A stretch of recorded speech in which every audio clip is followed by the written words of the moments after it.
Night Baseball on ESPN, presented by Taco Bell, part of ESPN's Coca-Cola Zero Sugar Race to Zero.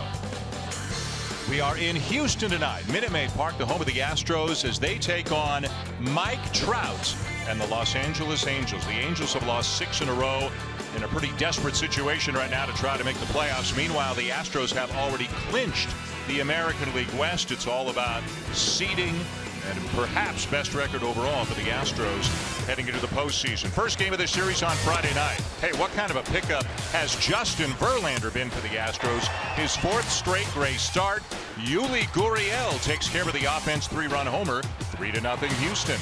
Yesterday afternoon, it was Charlie Morton's turn. 7 strong innings, allowing just a run on 4 hits. And Carlos Correa with an RBI single, then an RBI double, then another RBI single, 3 hits, 3 RBIs on the game, and Houston wins again. They beat the Angels by a score of 6-2. So here's where things are for these two teams right now. The Astros, after the Indians won earlier today, now 2 games back of the Indians for the best record in the American League. The Twins won, and again the Angels have lost 6 in a row. They are 5 back with 8 to go. So these are tough times right now for the Angels. Looked pretty good just a week ago, but they haven't won since. Hi everybody, Dan Schulman, Jessica Mendoza, Aaron Boone. Our final Sunday night telecast of the regular season, and let's start with the Angels. Mike Trout missed about 6 weeks with an injury, a thumb injury this year, but when he's been in there, he's been a vintage Mike Trout. He really has, and there's so many great young players in Major League Baseball today, but the conversation for best player in the sport begins and ends with Mike Trout, and in many ways this has been his best season. And Dan, had it not been for that 6-week stint on the DL, he may be on his way to winning another MVP award. But if the Angels have a shot at the playoffs, they've got to have a great week and get some health. Otherwise, we're not going to see Mike Trout in the postseason yet again. We are going to see the Houston Astros in the postseason for the 2nd time in 3 years.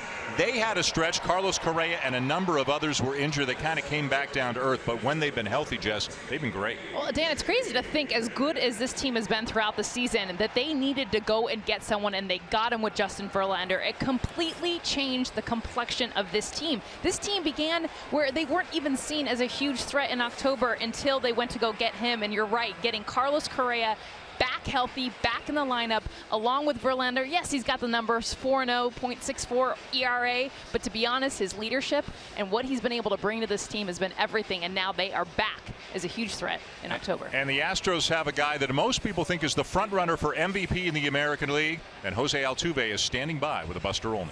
Jose, Jessica was just talking about Justin Verlander. Describe his impact on the team since he joined the club.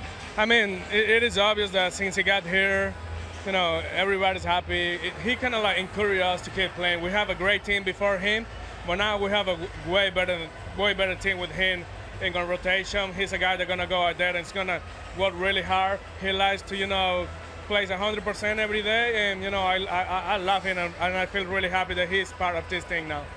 You guys have been to the playoffs before, but how has the 2017 Astros grown? You know, the 2015 playoff, most of those guys are here in the clubhouse. That was our first time. Now, you know, we know how it is to play in the playoff. Plus, we got Verlander, McCann, we have Beltran. So I think they brought the leadership that we needed, and I think now we're good to go.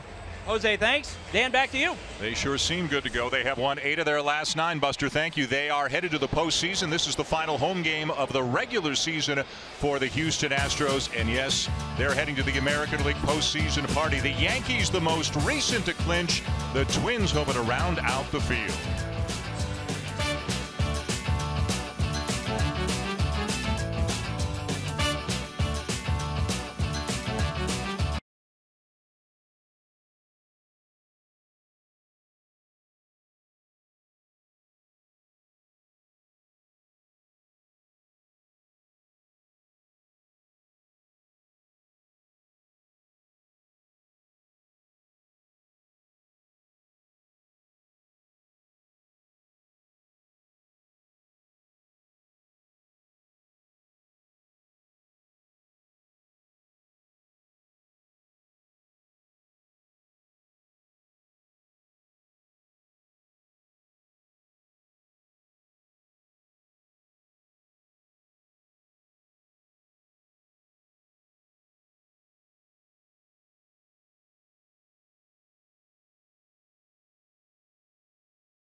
live on the ESPN app.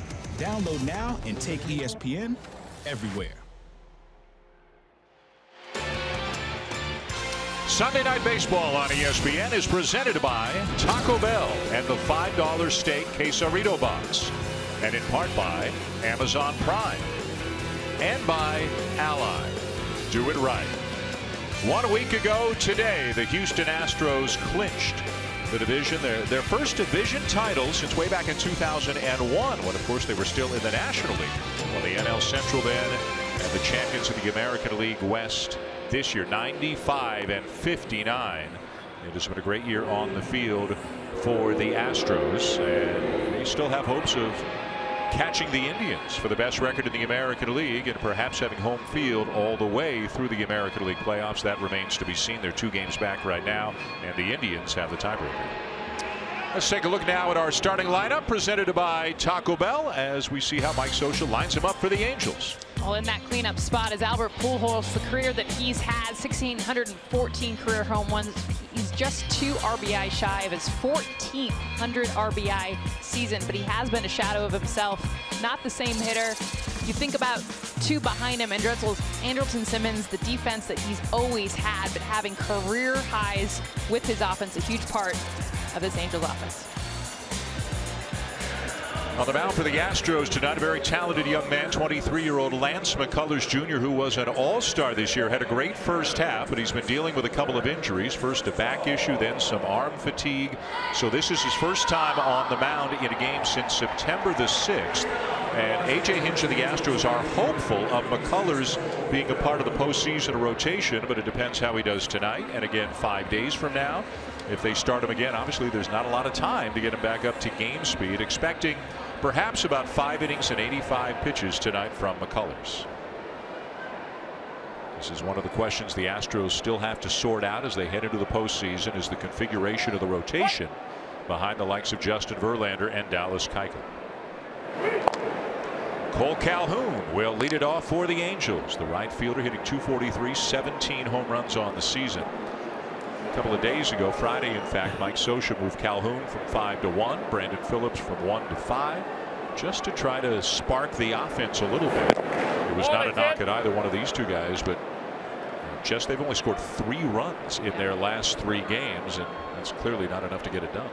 You know, it's been a bunch of guys that haven't been getting it done, but they're hoping that Calhoun at the top in front of Trout can create some more offense. Calhoun has led off at times in his big league career, and they feel Brandon Phillips a little more comfortable in an RBI spot, so they've got him hitting 5th.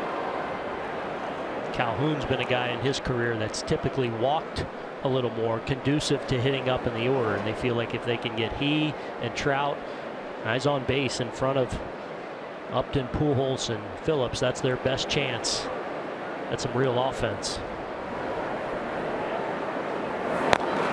Swinging a foul back, 2-2 on Calhoun with a Mike Trout waiting in the on-deck circle. And Trout struggling some since he's come back in September. He missed about 6 weeks' time, one of a number of big leaguers to injure a thumb sliding head first. Trout did it out at second base, had surgery, and missed just over 6 weeks, making some friends with the fans here in Houston. And up until the point of the injury, I mean, Trout was as good, if not better, than he's ever been. This ball lifted in the air to left field.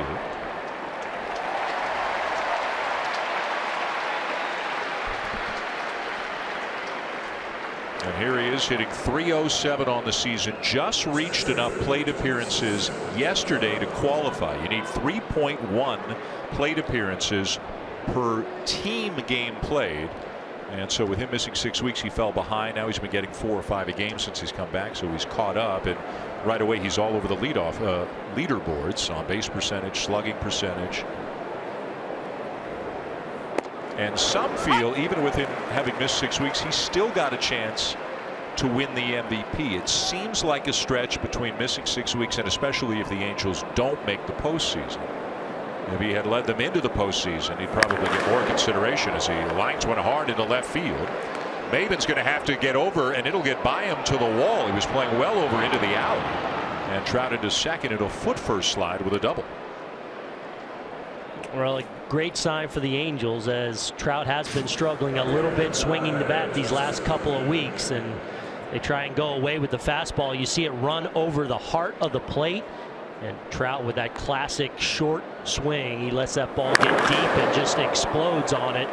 And with the Astros and their exaggerated defensive allotment, a little hesitation for Trout there around first base, but the speed to easily get into second.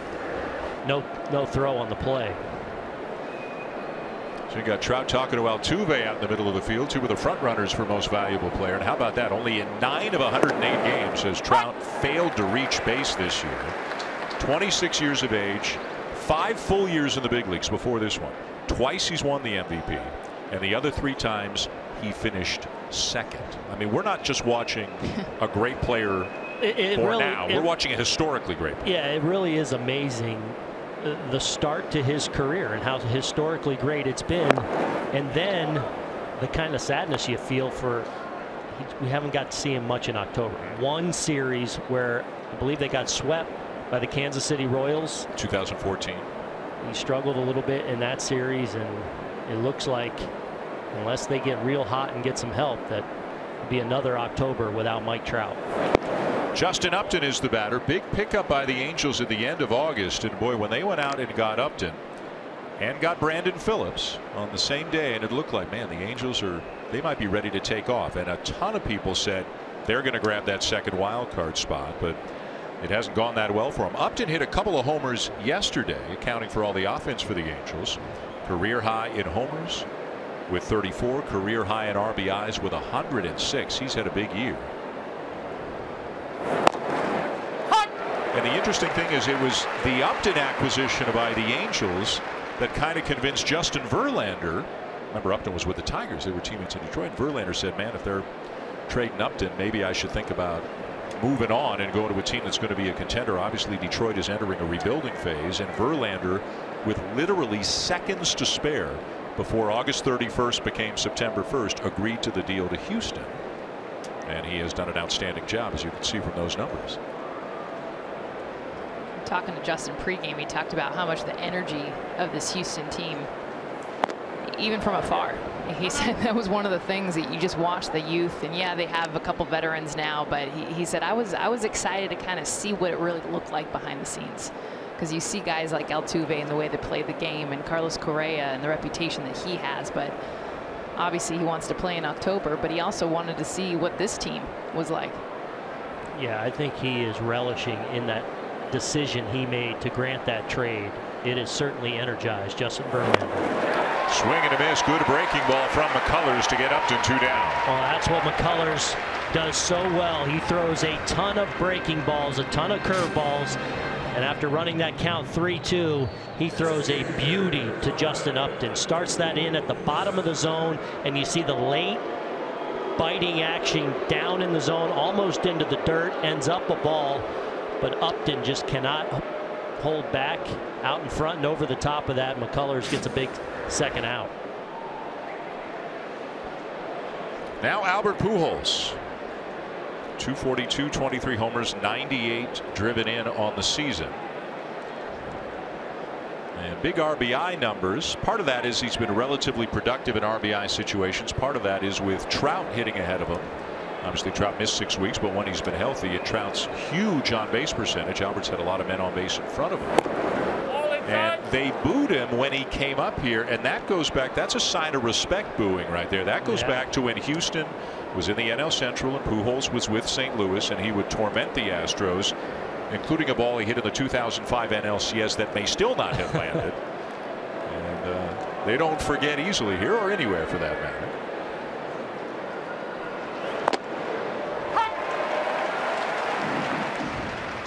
This is here in Houston, 2005 NLCS, over the train tracks and off the glass up above them. Now, the Astros did go on to win the series. They advanced to the World Series that year. That was Pujols in his prime.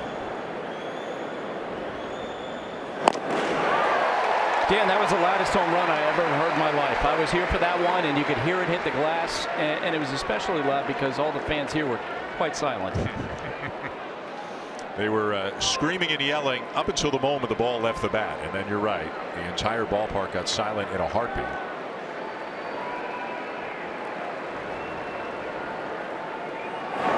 Prior to that at bat, the Astros had a meeting on the mound and said, all right, let's not give them anything to hit. Well, a hanging breaking ball, and the rest is history.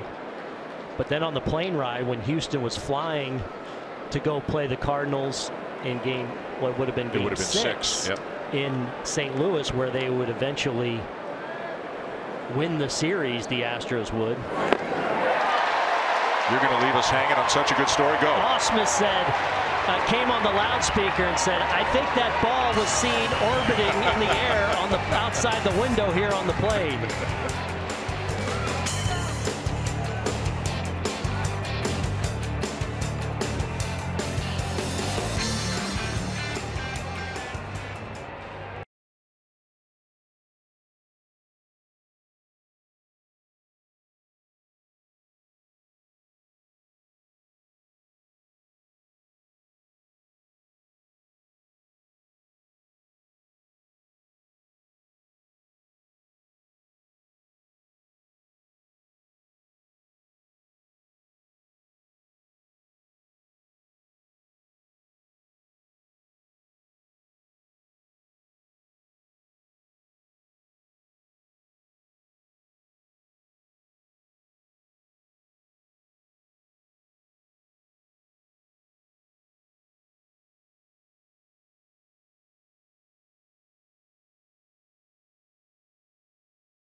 Bottom of the first inning, and everybody's in a great mood here in Houston, and why not? They are going to the playoffs and clinch the American League West. Let's check out the starting lineup for the Astros tonight, presented by Taco Bell.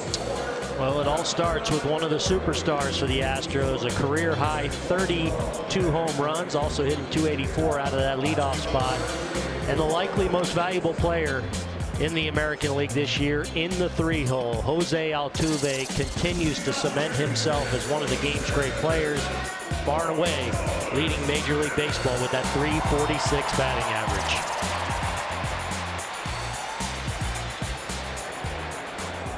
Left-hander Tyler Skaggs is on the mound for the Angels tonight. He has faced the Astros a couple of times this year already, and threw very well against them just 2 starts ago, back on the 13th of this month, and he's got a very good career ERA, as you can see, against Houston. This is a young man who has dealt with a lot of injuries this year, missing about half the year with an oblique strain. He's also undergone Tommy John surgery. The Angels really like him, feel very good about his upside. It's just about keeping him on the field. George Springer to lead it off for Houston. Another example of how the game has changed. If this is 10, 15, 20 years ago, Springer could be hitting 3, 4, 5, 6 somewhere in there. 32 home runs out of the leadoff spot. Talk about some thump right at the top of the order. It's it to Andrelton Simmons, 1 down. And right there, even swinging at the second pitch. I mean, that's not your typical leadoff guy, and that's George Springer. He's going to be aggressive. He's not going to be your patient, work the count. He's going to come out swinging. Just a couple of weeks back in August with a quad injury, the Astros had 5 or 6 players on the DL all at the same time. Carlos Correa, pictured in the forefront right there, he was out for the longest stretch. A thumb injury cost him 6 weeks, but they were without McCullers, Springer. Both catchers were out for a while, and that's when things kind of leveled off a little bit for the Astros. But they're heating up again, and if you believe there's such a thing as peaking at the right time, and the evidence actually suggests there isn't, that there's no correlation between finishing the season strong and then playing great in the playoffs, but if you believe there is, well, these guys may be peaking at the right time.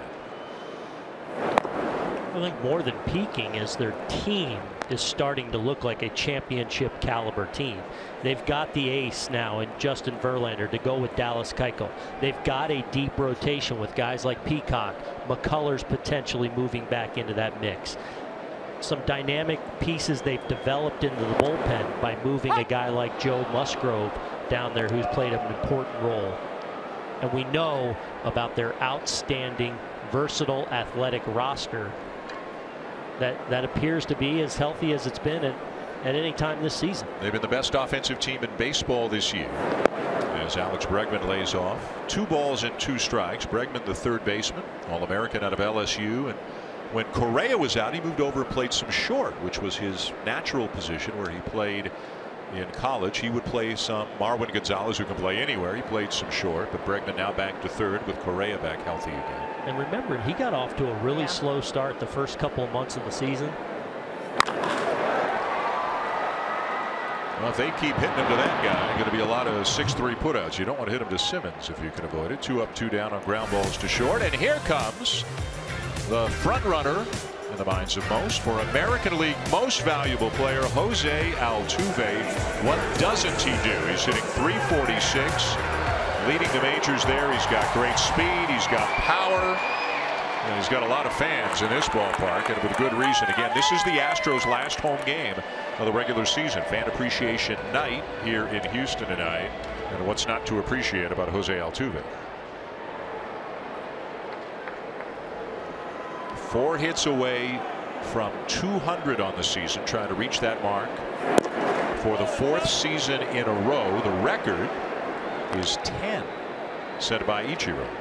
It's crazy when you think about how consistent he's been, and he's one of those guys where usually you'll see up and down months. Like you're going to see a Bregman who struggles and then gets hot. Altuve, month to month, he's so consistent year to year. I mean, he's a 300 hitter. He's going to get his hits, and he does it in a variety of ways. What I love is how much he's evolved too and gotten better and better as a hitter. First few years in the big leagues, great player, lots of hits, not a lot of power, would swing earlier in the count, and just looking to put the ball in the play. As he's gotten up now these last 2 years, you see the patience start to take over a little bit. You see him looking to drive the ball, and when you see the power numbers still along with that outstanding speed and ability to get on base. Skaggs making a couple of really good pitches with his fastball to battle back to a 2-2 count. If Altuve keeps going the way he's going, he'll win his 3rd batting title. He'll lead the league in hits for the 4th time in a row. He's a career .316 hitter. That hit him. Big sweeping breaking ball, got him down on the foot. Well, that's the breaking ball from Skaggs, which is such an important pitch for him. His best secondary pitch. You see the good bite on it, and on a 2-strike pitch there, he's trying to get the chase. He wants to start that in the zone and bury it down and in and see if he can get Altuve to chase. A little bit, though, too far into that batter's box, and as you can see clearly, catches the front foot of Jose Altuve. So a base runner with 2 down at the bottom of the 1st for Carlos Correa. I mentioned was out about 6 weeks with a thumb injury. Originally suffered the injury on the 4th of July trying to slide headfirst into home plate and hit the catcher's shin guard, but then kept playing and played well for several days, but then developed some discomfort, and on a swing and a miss aggravated the injury, and that's when they realized there was maybe a little more going on than was originally thought, and that's when he had to step aside, have surgery, and missed about a month and a half. And that's one of the things this final week of the season now, getting Carlos Correa back comfortable playing at the level he was playing before the injury. 3 hits in yesterday's ball game. Looks like he's starting to. But the strength, I think that's the biggest question. He's going to get his hits just because he'll find a way to get bat to ball, but the strength numbers are the ones, the power numbers haven't shown up quite the way they were before the injury. Correa just turned 23 on Friday. And we've talked about it whenever we've seen one of the teams with one of the great young shortstops. There are so many. When you see Cleveland, you're just captivated by Francisco Lindor. When you see Washington, Trey Turner. When you see the Dodgers, Corey Seager. I mean, and all these guys, they're so young as well. And this looks like it's the beginning of a great era for shortstops. And those four and others all look like they're going to have sensational careers. Hamilton Simmons, a little bit older, as good with the glove as there is, and he's having his best offensive season this year. It's still a glamour position, you know. Shortstop, they should be special players, and so many of them are right now. Yeah, it is a fun time. Well, when you were a kid, that's where you put the best players. Best kid on the team, most talented, you're at shortstop. Yeah, I never played.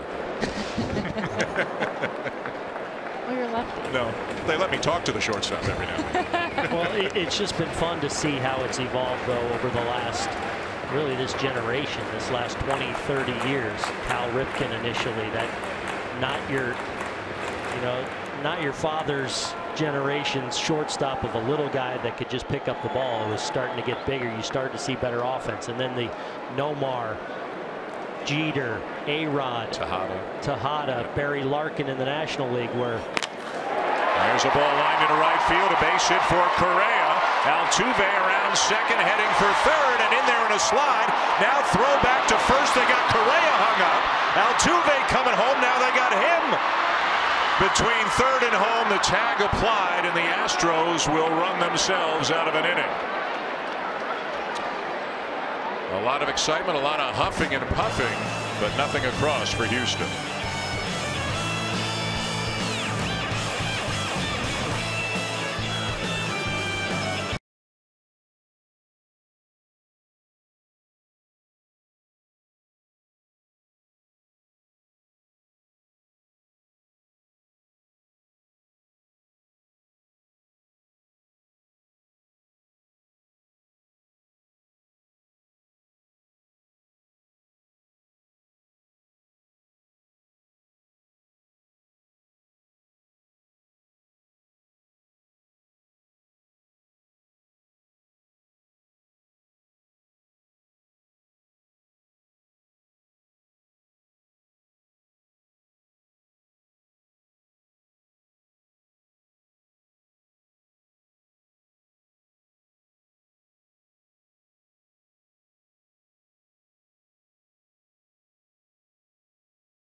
No score between the Angels and the Astros as Houston tries to complete a sweep and keep pace with the Indians for the best record in the American League. The Indians won earlier today, beat Seattle 4-2, so Cleveland now 2 up on Houston with just about a week left in the season. First pitch of the second, a swing and a foul back by Brandon Phillips. Well, we take a look at that play that ended last inning. A good job of going the other way. Not sure where Carlos Correa is going, but great defense by the Angels. First, Calhoun getting to this ball and making a real strong throw, and then Simmons feeling Correa just off the bag around first, casually catches it deep, and then fires a strike. Almost dekes him. Yep. Phillips hits one hard down the left field line, off the wall on the fly, and Brandon Phillips into second with a leadoff double. We saw it there on the replay. I think you guys, Simmons decoyed him by making it look like he was going to let the ball go by, right? Yeah, watch how deep he catches that ball. Actually, we're going to finish here. Simmons, I love the hustle of getting over there, and then Maldonado just able to run Altuve down, who Altuve did the right thing. Once he's in the rundown between first and second there with 2 outs, Altuve's got to go home and force the Angels to make a play on him. Those are the little things of Angels and Simmons. Yes, he'll make the big play in the 5-6 hole, come throw it across the field, but that kind of play to have the feel of Correa, who, by the way, is at his back. Yep. He's turned, but able to kind of read that late and have the confidence to catch it late, flip around and throw a bullet to get him out at first. Well, to create that one play. I would bet if Simmons gets out to second base and winds up near Correa, you'll see a conversation between the two, because I would guess that now Correa knows what was done to him. He didn't know in the moment, but he probably knows it now. This guy's as good as it gets defensively, a 2-time Gold Glove Award winner, and as we mentioned, having his best offensive season, and a lot of people looking at him not as a guy who could win the MVP, but MVP voters vote for 10, from first down to 10th, and a lot of people thinking he'll get some votes and could wind up finishing 6, 7. Now Phillips caught in a rundown on the comebacker, and they'll get him between second and third, but Simmons makes it to second on the play. This is a great job all around. First by Lance McCullers of fielding his position well, and then by Brandon Phillips of just acting like he's kind of going to give up, but knowing I got to give Simmons a chance to trade places. And look at Simmons busted out of the box. Now if Phillips can just create a little bit of time, because Simmons is hustling right away and thinking out of the box, I got to get to second base. Puts his head down. Yep. This allows this to be really just trading places and no harm done if you're the Angels. So Phillips back to the dugout. Simmons at second with a 1 out. Second rundown of the game already as we play here in the top of the second. And here's Luis Valbuena, the former Astro, getting a lot of playing time. And maybe they are talking. Maybe Correa's saying, man, I thought we were buddies. What are you doing to me? Well, because it was a deke and it was a good one. And that's acting right there. He's like, man, you had me. I thought for sure that ball was going through. Take a wide turn. No. You know what? Correa will do it to somebody. He'll be on the other end of it at some point. I love that. You know, when you see players just.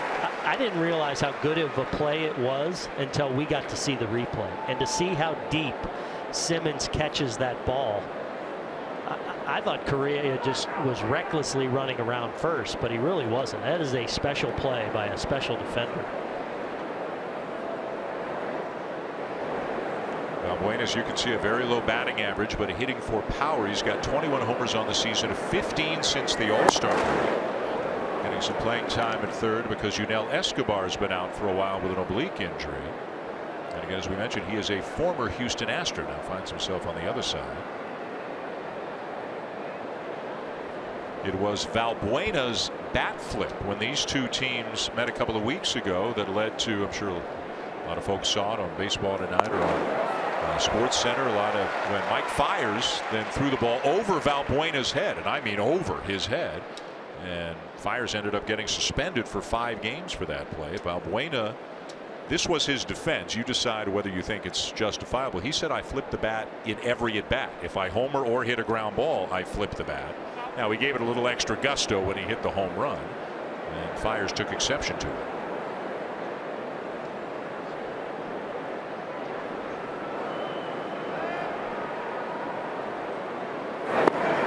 And a swing and a miss to get him, 2 down.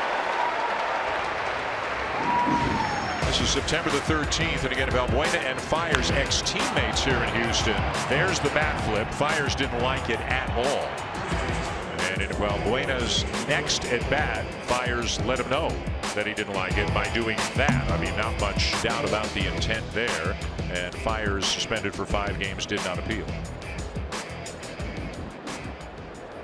I mean, just frankly, kind of silly by Fiers. I mean, it's not even a real effort at throwing it at him. It's just a blatant, I'm going to throw it off the backstop. 2 down, a runner at second. And C.J. Cron, the first baseman for the Angels, takes the strike. Cron with 16 homers on the season, 14 of them since the All-Star break. The Angels just a hot and cold team offensively. Earlier on in the year, they had a lot of come-from-behind wins. Their bullpen has been good, especially considering how many innings they've had to throw, and their defense is very good. They've got a number of plus defenders, but they haven't been consistent offensively. Yeah, and one thing the Angels really tried to do, led by Billy Epler, their general manager in the offseason, was really start to make over this defense, and they've done it the last couple of years. Obviously bringing Simmons in a couple of years ago, having an elite defender at a premium position. Mike Trout, outstanding in center, obviously really strong behind the plate with Maldonado now as their catcher. So they're winning a lot of games with defense, as we see another outstanding breaking ball by McCullers to finish off the Angels here in the second.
Baseball on ESPN, presented by Taco Bell, is brought to you by the Lincoln Continental and by Duluth Trading.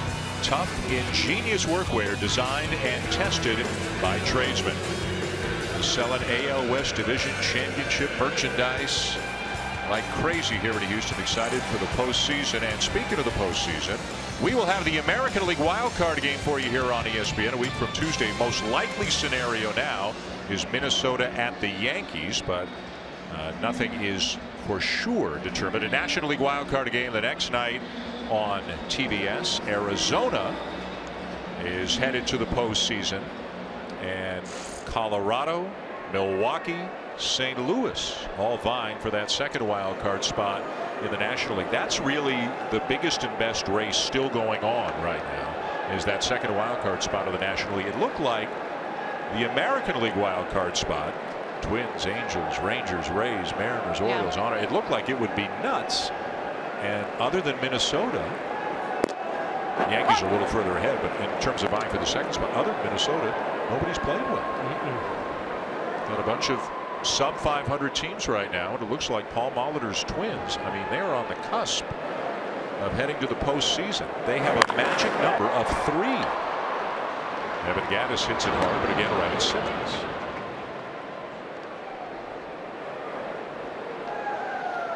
And there's the American League wildcard standings right now. The Yankees in very good shape.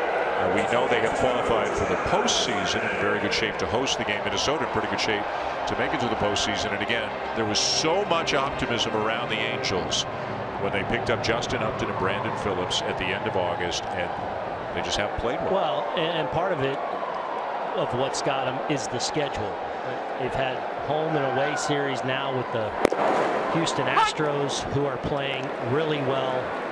They got the red-hot Cleveland Indians at home, who swept them. So we're just seeing them not quite the caliber team of these elite playoff teams that are really starting to round into form. And they've gotten beaten up by it. Josh Reddick takes a couple of pitches right over the outside corner. First year in Houston for Reddick, who has been stellar on the field and maybe even better than that in the clubhouse. Talk to people around the Astros, and they love some of the traits that he brings inside the room, as they say. His grittiness, his fire, he's got a little sandpaper to him, and they like that. Yeah, and then of course don't sneeze at the outstanding production he's had on the field. He's a guy that, this is very typical. We're about to see his 5th pitch of this at bat. He's a guy that works the count, sees a lot of pitches, makes a pitcher work, and he's turned out a great season, a career high 317 batting average, to go along with outstanding defense in the outfield. Lively crowd here in Houston tonight. Takes the curveball. A.J. Hinch telling us before the game that every now and again, like after they clinched for a couple of days, Jesse said some of the guys were up there swinging early, just kind of having fun. They weren't playing great, and Reddick's in the dugout saying, like, hey guys, bear down. I don't want to be the only one taking pitches, grinding out at bats. Everybody's got to get back to doing it.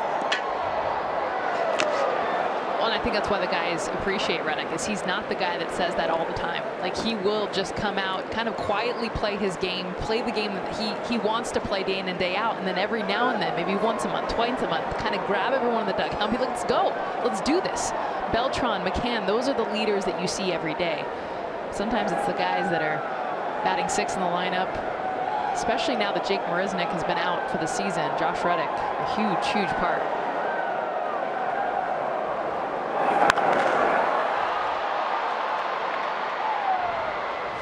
A week ago today, the Astros beat the Mariners, and that clinched the American League West title. And how great was it, considering what happened here, Hurricane Harvey, the devastation, the loss of life, that Houston was able to do it here. And for a few moments, for a few hours, on many days, they've been able to provide a diversion for people here. And you really feel like a strong bond has been forged between the team and the city, as Reddick is called out on strikes. And the players have been so involved in the relief efforts and donating money. If you watch their local telecast, you see them all doing PSAs, commercials, trying to get people on board. They're doing it for other natural disasters. Unfortunately, there have been so many, but it's going to take months and months and months for this city to truly, fully get back on its feet again. But the players have done a lot, I think, to help out in this city.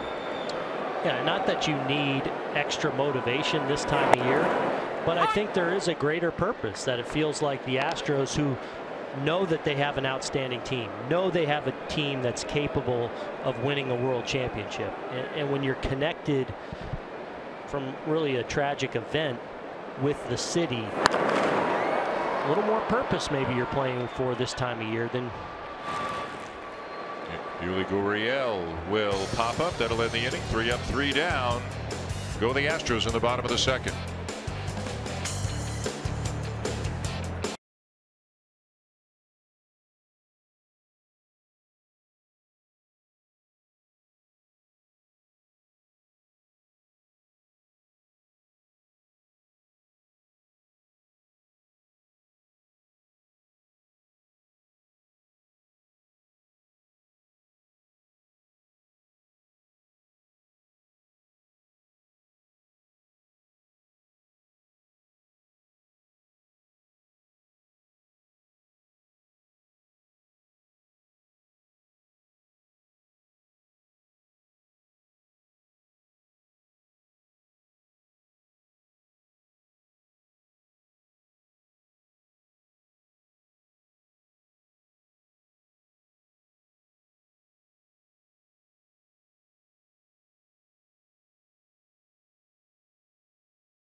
of course, one of the NASA Space Centers here in the United States. And the Astros on a mission, and they are headed to the postseason for the second time in 3 years. Their first division title since they were back in the National League Central in 2001. Time now for Confident Performance, brought to you by Quicken Loans. 95 wins and counting. Franchise record is 102. They lead the majors in a number of offensive categories. Starting pitching is the one area where everybody said, well, if they're truly going to be a world championship team, they got to do something. They got to do something. And they did it July 31st in terms of going out and getting a stud starting pitcher. They picked up Francisco Liriano for the bullpen, but some players, including Dallas Keuchel, spoke out about it and said, hey, and then, of course, as we mentioned, with seconds to spare at the end of August, a pretty good gift for September and October, picking up Justin Verlander. And those are the top two starters right now for the Astros. Still to be determined what order they're in. Jeff Luhnow has really put together a tremendous franchise. But I love what we just saw. Verlander and Keuchel just conversing and grabbing Verlander before the game. And he said, you know, it's funny. And I think anytime you get like the new candy that comes in, like the new person, the new guy, he's like, everyone just kind of gravitates. And he said, it's been cool because I'll just be sitting there. And these pitchers, they want to learn. They want to ask questions. I feel like every time we show him in the dugout, he's having a conversation with another pitcher. And he's learned a lot too, he said. Well, and Jess, you talked about it, just how great his production has been on the field, but there's no question the impact he's had in the room, in the dugout, with really some other great young pitchers, and they're hoping he can have that similar effect with the guy on the mound tonight, Lance McCullers, and all his potential. Well, we give so much credit to Carlos Beltran and McCann for doing that for the offense. They go and get them in the offseason to add that veteran leadership for so many young guys, position players. They didn't have that in the bullpen. They didn't have that with the pitchers. Verlander adds that. Fly ball softly hit down the left field line. It'll drop in for a fair ball, and Martin Maldonado is on his way to second with a leadoff double for the Angels here in the third. So how significant has Justin Verlander been? How good has he been since coming to the Astros? How about a 4 starts and a microscopic ERA? 4-0 with an 0.64 ERA. He's faced the Angels twice, but absolutely overpowering against them both times, and he's got to be all kinds of energized about getting a chance to pitch in the playoffs again. Well, we saw him, remember last year with the Tigers, have an unbelievable second half of the season, almost win the Cy Young Award last year, and you know, similar this year, struggled a little bit in that first half of the season, but has really dialed it in. And I think now the fact that he's in a pennant race, or now with the chance to go back to the postseason, I think it's energized him even more. He's throwing the ball very well. Guys, I really think that after they didn't get a significant addition before the July 31st deadline, that really weighed on this team. That there were a lot of folks within the organization who were unhappy. So give credit to ownership, to Jeff Luhnow for pushing this across before the August 31st deadline, because I do think this would have been cancerous on this team moving into September if they hadn't have done something, because players felt like, you know what, we've shown we're a good team, we need to be supported, and the front office backed them on August 31st.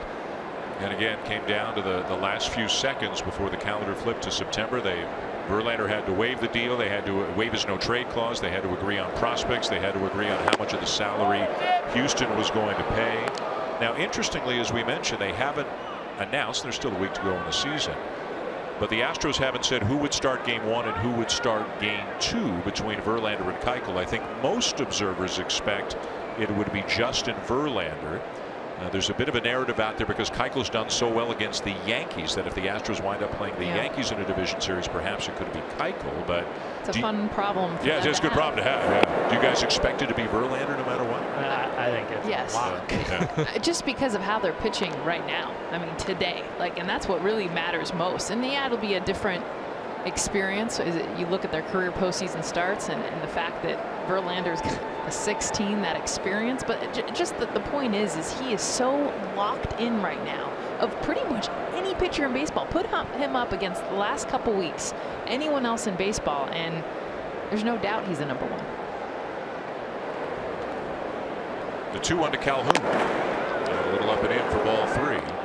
The guy on the mound, Lance McCullers Jr., as we mentioned, first start since the 6th of September. Definitely a the kind of arm you could envision him pitching in the postseason. But with this start and one more, does he have enough time to throw enough pitches to be able to get deep enough into a playoff game that they feel comfortable with him? Well, and the big thing with McCullers will be, how does he feel tomorrow? How does he bounce back as he heads into that next start? That's been one of the issues for him. They're quite confident that once he's out there tonight, he'll be able to give them 75, 80, 85 pitches and get through that fine. But how does he bounce back? That'll go a long way in determining a potential role for McCullers in October.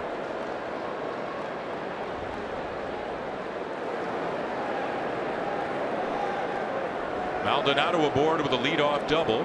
3 hits tonight for the Angels. They've all been doubles, but they haven't scored yet. 0 for 5 with runners in scoring position. Pitch is outside for ball 4.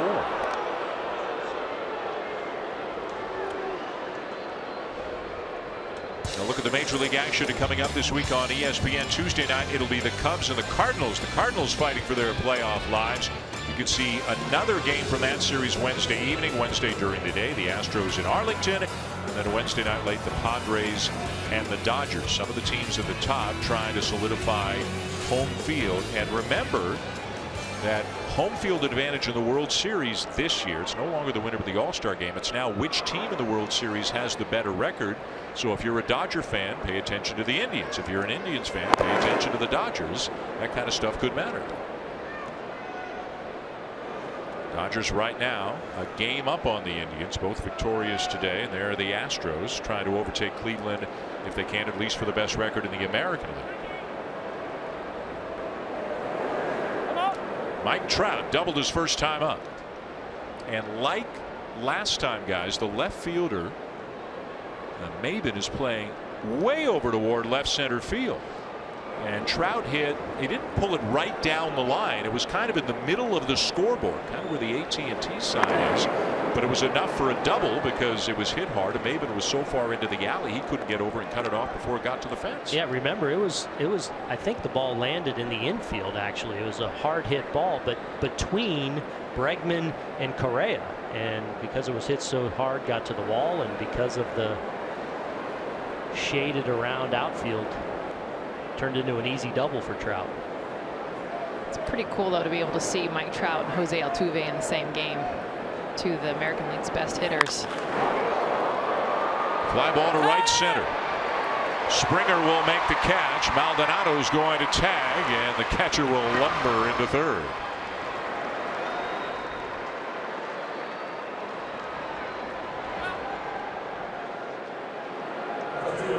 Springer had to go over towards right center as Trout is retired. Now 1 for 2 on the night. I didn't think Maldonado was going to get back, but a good job of getting back just in time to get over to third base now with less than 2 outs.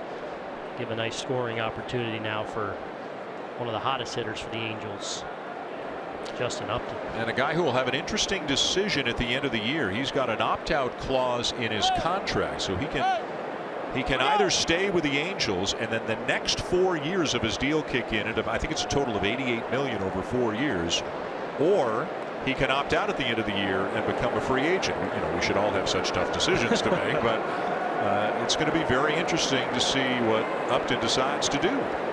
You know, what's interesting is he's had an outstanding enough of a year to where that is a decision. And, you know, I don't know if on the free agent market, especially with, you know, how many guys now, how many outfielders there are that are, you know, having great years, hitting for big home runs, putting up big numbers. I don't know what he gets on the free market. I mean, you got JD Martinez out there. I mean, he's going to probably get the most out of, I would think, any outfielder. Guys like Jay Bruce. I mean, there's just a lot. I think it comes down to Justin Upton's preference. How much does he like Anaheim. His experience here with the Angels this final month plus of the season? Can he envision himself there? You know, getting to a point where can he envision this team being a winning club, getting to play alongside Mike Trout could be a great 1-2 punch for them going forward. I think he ends up staying.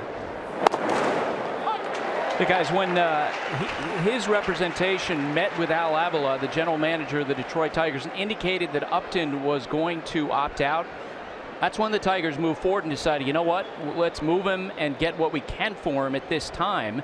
And to your point about a lot of hitters being available, guys, 114 hitters in the big leagues this year have 20 more home runs. Ground ball to third. To second, one on to first, not in time. And the run will come in to score on the play as Bregman looked like, let's ask the third baseman, was he thinking about coming home on that ball? Should he have come home on that ball? I think he absolutely was thinking about it, and as this ball's in the air, he's making a decision. And he feels like, hey, I got to this ball quick enough, I can get rid of it and give ourselves a chance. But Upton gets down the line too much. In hindsight, looking at that, probably should have come home because he had Maldonado dead to rights. Catcher running at home plate. So fielder's choice and an RBI for Upton, his 107th RBI on the season, and the Angels take a 1-0 lead. 2 down and a man at first for Albert Pujols. Pujols striking out his first time up. McCullers has 4 so far tonight.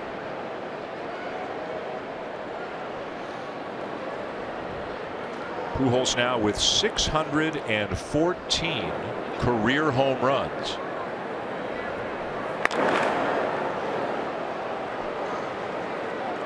And that puts him 7th all time, just ahead of Jim Thome and within striking range next season of Ken Griffey Jr.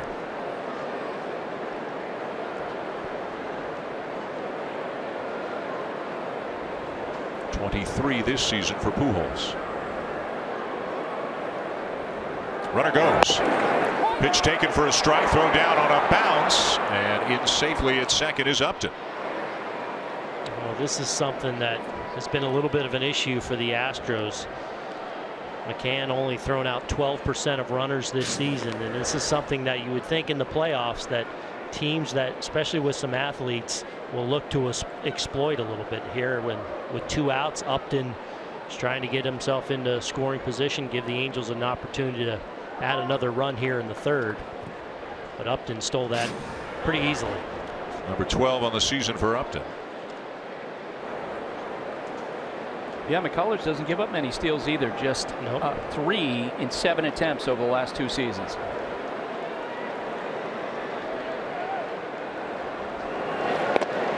And you can see where the Astros are defending Pujols on the infield. Correa is as far back out into left field as you will ever see a shortstop.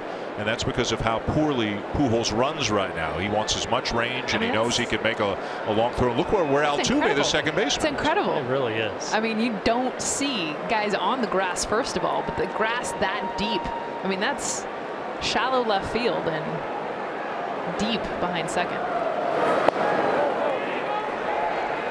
So obviously a pull hitter, an older player, a guy who's had a number of foot injuries, plantar fasciitis among other things, and he just has real difficulty running anywhere close to what he used to. He's got real difficulty getting down the line. And so it's not only that they're playing him to pull, more than anything, it's how deep Altuve and Correa are. You just don't see this. Well, and even Gurriel off the bag at first. I mean, the amount of time he's given himself to get to first.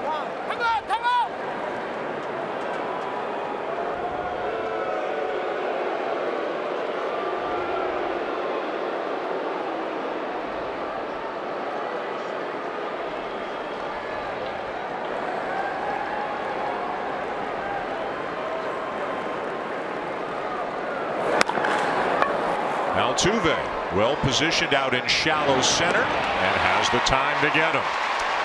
So the positioning pays off, but the Angels do get a run to take the lead.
ESPN is presented by Taco Bell. Dan Schulman, Jessica Mendoza, Aaron Aboon, Buster Olney. Minute Maid Park in Houston. And the Angels in desperate need of every win they can get, and now they need a win and a lot of help too. The Twins won again today, so the Angels are 5 back. They've got 8 games to play. Angels have lost 6 in a row. They do lead 1-0 here tonight. Cameron Maybin, who was an Angel until the end of August, he was claimed on waivers by the Astros when the Angels got Upton. It's the same day that Maybin was claimed on waivers and came to Houston, and he was probably going to be a little bit more of a 4th outfielder, extra player, pinch runner, pinch hitter. But then Jake Marisnick suffered a season-ending injury, and so now Maybin's been thrust into a bigger role, and he's certainly a quality player, although Marisnick is a big loss with the defense and the power. Flared, just foul.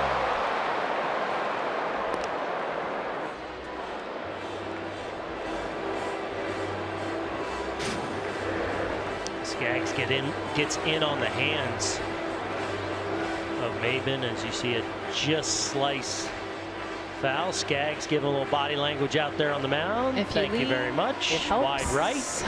That's 0-2.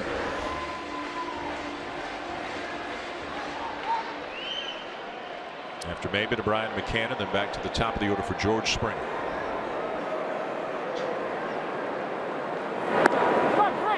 Curveball gets him over the outside corner for the first out. Let's go back to that Andrelton Simmons play that we saw earlier tonight. Just watch Simmons. Don't watch anything else that you see here. Keep an eye on Simmons, the shortstop, coming over to take the relay throw. Now making it look like I'm just going to let it go to third. Oh, he fools Correa. Makes a great throw to first. Then gets in the rundown. Then makes a great throw to the plate. Hustles. And then races to third base to get in that rundown. You can't do more, and you can't do it better. But that's the kind of stuff you want to show like an 8-year-old, a 10-year-old. Like, this is how you play the game. And not only the deke. We love the deke because it's so cool and it's so Simmons to sell it, to be able to start that entire play. But then to hustle over, make the throw, and get to third to finish the play or help be a part of that. It just shows why he is. I would put him at the top of the best shortstops in the game right now. Okay, so let me ask you a question. He was injured for a while last year, did not win the Gold Glove. Frankie Lindor won the Gold Glove. In fact, he won the Platinum Glove. This ball hit a long way down the right field line, but foul. Lindor won the Platinum Glove as the best overall defender in the American League, a new award that they brought in about 5 years ago. So how do you decide between Lindor and Simmons this year? It's Simmons. Yeah. It's Simmons' award, and I think Frankie Lindor, who's got a lot of confidence in it. I mean, let's face it, is dynamic in himself to watch him play the game. I think he'd admit that the best shortstop in the game is Andrelton Simmons. So many in the game that watch him play, there's just stuff he does that others don't.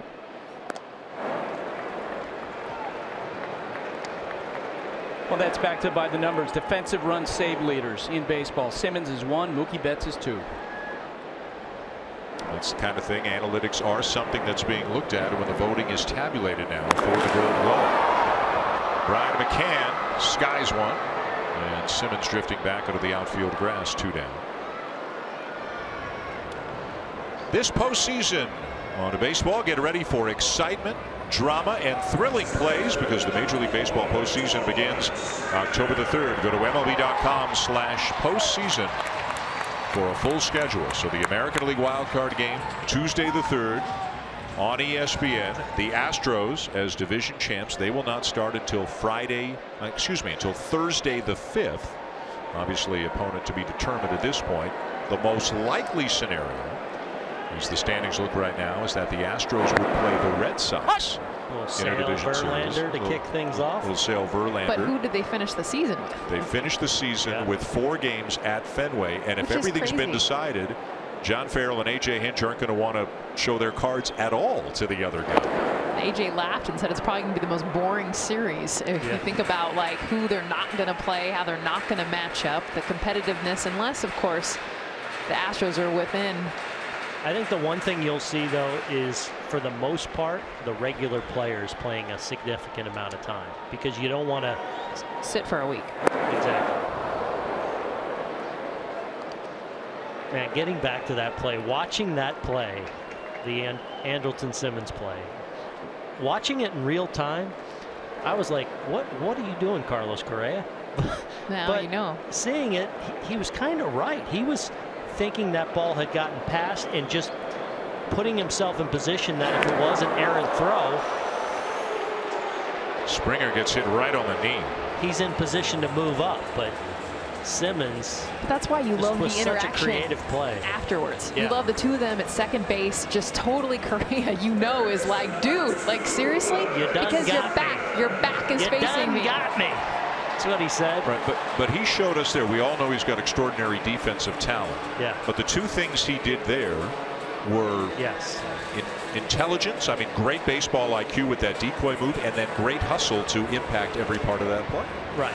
I mean, the hustle obviously is one of the parts you love it, but the creativity part is one of those things, though, I think that makes him special. His ability to throw from all over the field. He really reminds you of Roberto Alomar with that creativity, the imagination on defense. That's a good call. 2 down and a base runner now for Alex Bregman, who grounded out his first time up. Springer with 5 steals on the season. Maldonado, a very good throwing catcher, about 40% caught stealing on the year. Alex Bregman has some power, has some speed. It's a very athletic Houston team, a lot of youth. Just about everybody in the lineup hits for power. Just about everybody in the lineup can run as well. This ball hooked down the left field line, and it's gone. Bregman with number 17 on the season, and the Astros have the lead.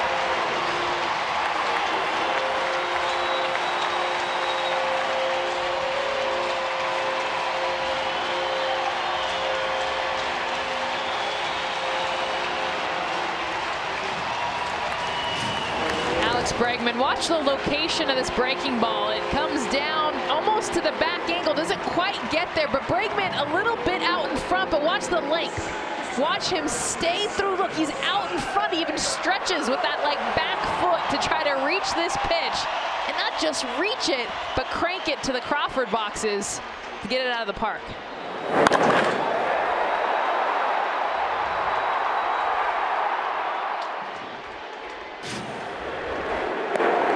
Good times keep coming here for the Astros, winners of 8 of their last 9. Bregman with his 17th home run of the season, 2-1 Houston.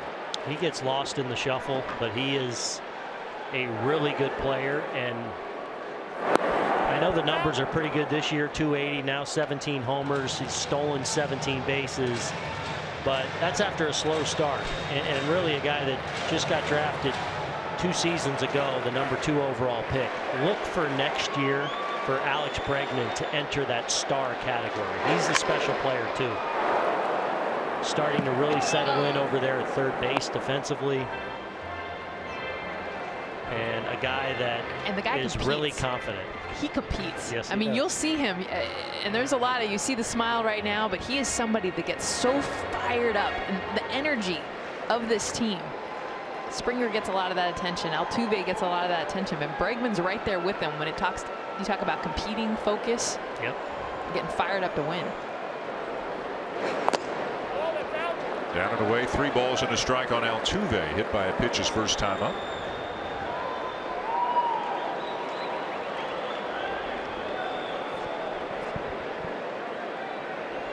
You were talking about it, Jess, how consistently good he is. If he's having a bad month, it's like 280. That's an off month for Jose Altuve. Half the guys in the big leagues, that'd be their best month of the season. Well, and the thing with him, and Booney was talking about it earlier, like he's always been a guy that gets his hits. He's added that power, but to be able to add power and still cover the strike zone. And honestly, this guy is a bad ball hitter. Like he can hit bad balls, meaning pitches that have no business being hit, and Altuve gets to him. Well, another look at that Bregman home run, as you talked about, Jess, just a little bit out in front of this breaking ball. Not a terrible pitch. Doesn't quite have the bite we've seen on a few of Skaggs' breaking ball. But that down and in, able to just drop the head, and even though he's out in front, still able to get a lot on that ball. The celebration with Correa. And go on back to the dugout and dig yourself, young man. And a meeting on the mound right now. Skaggs laboring here in the third. Got the first 2 outs, then hit a batter, gave up a home run, now has walked a batter. Big ovation for Carlos Correa. And Correa, like a number of Astros, has a lot of things on his mind right now. Correa's from Puerto Rico, and we talked about Hurricane Harvey and the devastation that it brought upon the people here in Houston. There have been so many, sadly, there have been so many natural disasters recently with Hurricane Maria, which absolutely devastated Puerto Rico. Correa's from Puerto Rico, has a lot of family there, and because of the communications issues, the power lines being down, it's hard to get phone calls in and out. A lot of people still have not been able to speak to all of their relatives and to find out, how everybody's doing. We talked to Alex Cora, coach for the Astros. He's from Puerto Rico. Talked to him a little bit about it today. On our way to the ballpark, he's got a sister there. He said he was able to speak to her this morning, and he found out she was okay. But can you imagine waiting for days to try to get in touch with your loved ones? Well, yeah. I mean, Alex Cora's got 2 brand new baby twin boys at home. Just had a couple months ago, and his daughter. I can't imagine not being able to get in contact with your own kids. And with all the people affected by these recent disasters, they urgently need support, and we ask you to help the American Red Cross provide meals and shelter to these families. You can donate by going to redcross.org/ESPN. The players have done so much, but I think we as baseball fans, you expect guys to go out and play the game. Hey, it's time to play a game, go play the game. But they've got family and friends and so many people that they are thinking about. You can see they are praying for Mexico after the earthquake, praying for Puerto Rico, and we see a lot of the players with whether it's on their caps, on their shoes. Strength for Mexico. Yeah. Carlos Beltran and his wife Jessica donate $1 million out of their own pocket to encourage others to continue to donate. Yeah, and I would just encourage everyone when it comes to Houston, Puerto Rico, Mexico, Florida. It's at the front of our mind right now, and a lot of people are stepping up to help. But don't forget, because it's going to be a long rebuilding process for these places affected. And I would just urge you to keep it on your mind and keep it. You guys are talking about Carlos Correa also being from Puerto Rico. I talked to him before the game. He didn't find out till yesterday about his grandparents being okay. And because cell service is out, one of his relatives actually drove from the southern part of Puerto Rico, where he grew up, all the way to the northern part just to get a phone call out to Carlos's parents.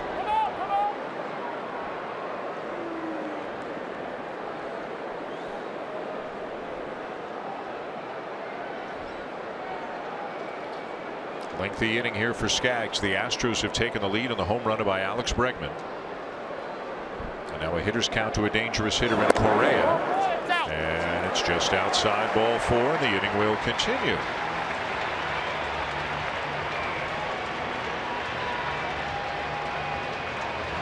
And a tough year for Mike Scioscia. Their starting rotation decimated by injuries for the 2nd year in a row. Trout missed 6 weeks.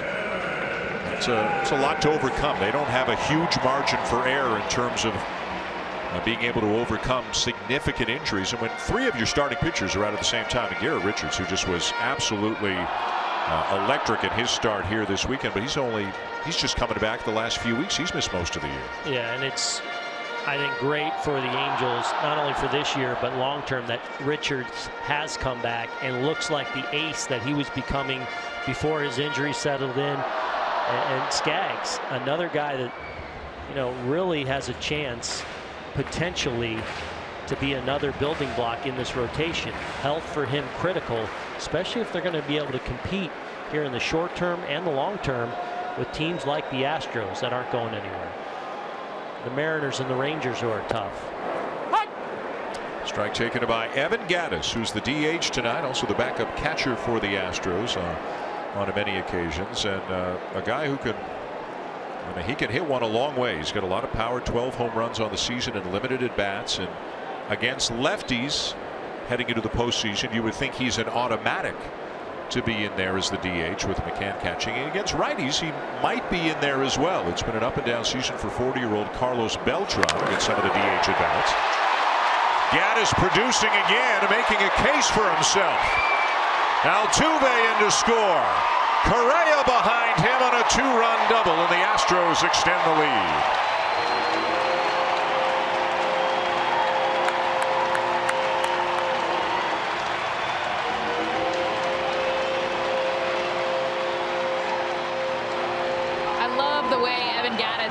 Just the way he holds his bat, he's got that lumberjack type feel. But look at the location. This pitch is down. It's a ball. It's over the middle of the plate.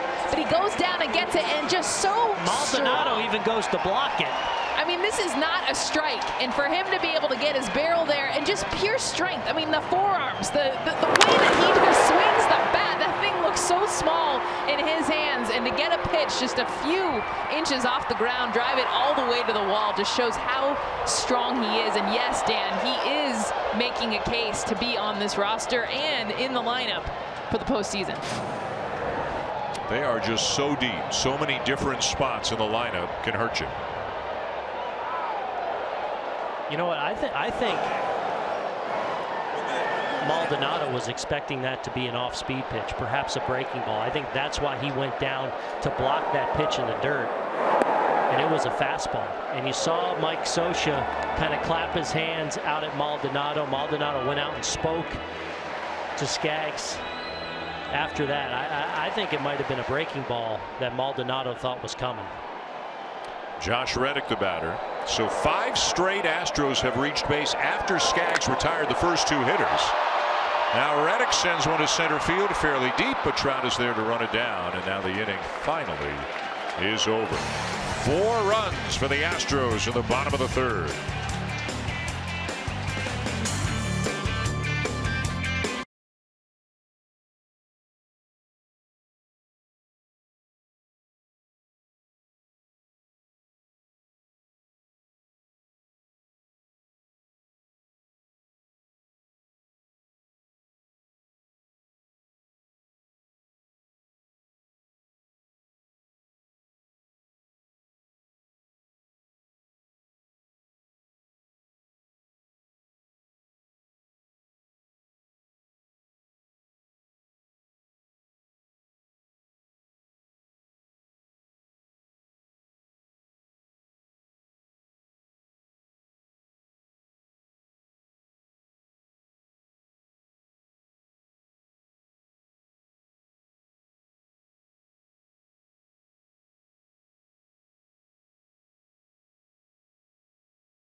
Angels won moments ago. Buster Olney with Angels manager Mike Scioscia. Mike, first time through the order. Tyler Skaggs rolled through, second time. Changed. What changed? Well, you know, he's got 2 strikes, 2 outs, and obviously missed with a pitch of Springer to get it started. He's still throwing the ball well. Just got behind some counts, just missed some pitches away, and got into some hitting counts and got hurt. They were talking in the booth about Andrelton Simmons and that sweet play made on the cutoff. Who does he remind you of defensively? Well, he's in a class with the Ozzie Smiths and you know, Alfredo Griffin's the great shortstops of all time on the defensive side. He's heads up. He knows the game. He's a smart player, and obviously physically, this guy's got a great arm and as much range as anybody I've seen. Nice. All right, Buster, Mike, thank you very much. 4-1 Astros, top of the 4th. Brandon Phillips will lead it off for the Angels. Phillips doubled his first time up. As Mike Scioscia said, there were 2 outs, 2 strikes. And then Skaggs hit Springer in the knee with a pitch, and that got that 4-run uprising started.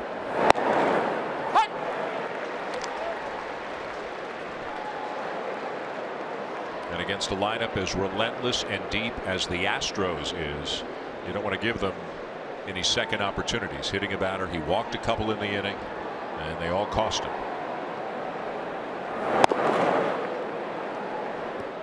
Meanwhile, what do you guys think of McCullers so far tonight? Well, just that, his money pitch, which has been the curveball, and he sets it up, of course, with his fastball, but no one else throws it more in baseball, the curveball that is, than he does. So it's coming as a batter, and just tonight alone, the variation that he'll throw that pitch. Right there, you see it more up in the zone, and Phillips kind of mad because it's hanging a little bit more at 84, more middle of the plate. But then he'll show that pitch with depth, and that's the strikeouts that you've seen tonight. Him be able to manipulate the same pitch. So you might see this out of the hand, but you see right here, that one's hanging a little bit more, but still he gets those miss hits, and then he'll get the swing and miss. And again on a pitch count tonight, because this is his first start in 18 days, coming back from some arm fatigue, so there's activity early in the bullpen. The left-hander was a September call-up, Ramin Goudouin.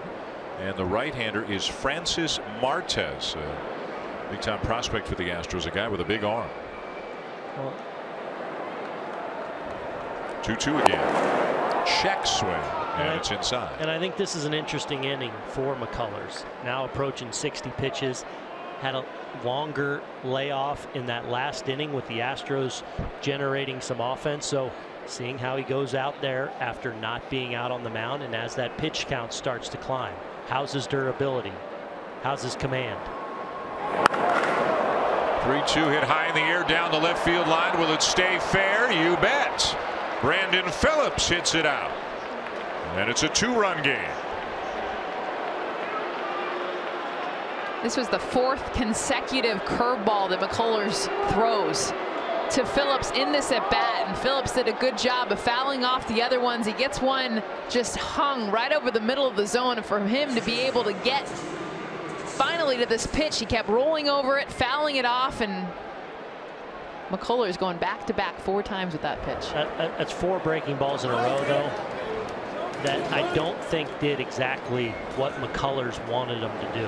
And again, I think that's why you see the action in the bullpen, and you see the Astros, AJ Hinch and the coaching staff watching closely now as that pitch count rises for him, just seeing how he handles it from a durability standpoint. It usually manifests itself from a command standpoint. Simmons 0 for 1 on the night. There's a good curveball. And that's an example of what he wanted Booney, Yes. I think, that pitch to do. And there's times he does want it, flipping it in for a strike. But as he got ahead of Phillips, this is what he wants with the depth. Watch this pitch. And that's the home run to Phillips. So that's the one that hangs. But the last swing and miss is the one that he wanted that pitch to do. In the air to center. Springer there. And through the first 3 innings for McCullers Jr., what he did with that curve thrown in any count, the confidence he has when you throw it more than anybody else in baseball, about 70% of the time, 1-1 count, 2-2 count, doesn't matter. But watch what this pitch can do, what he's able to flip it in for a strike, and then that depth, being able to throw it to the back foot, get that late break on the pitch to get the swing and miss. But again, the counts, whether it's 0-2, 2-2, 3-2, head behind, he's going to throw it in there with a ton of confidence.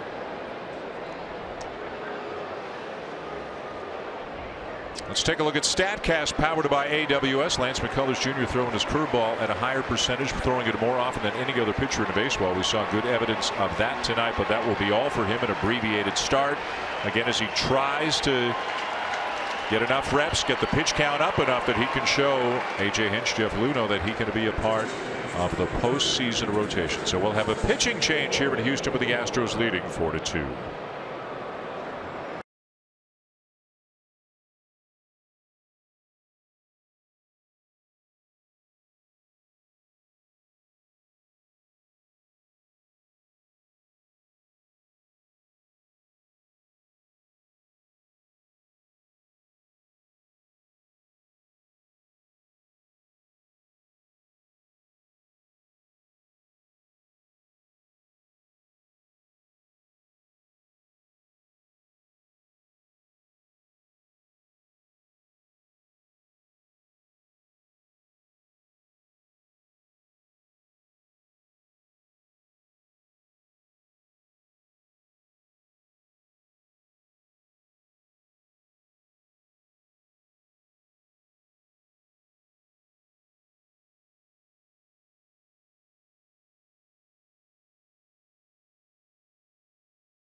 As we continue the Coca-Cola Zero Sugar race to zero for the Red Sox and the Cubs.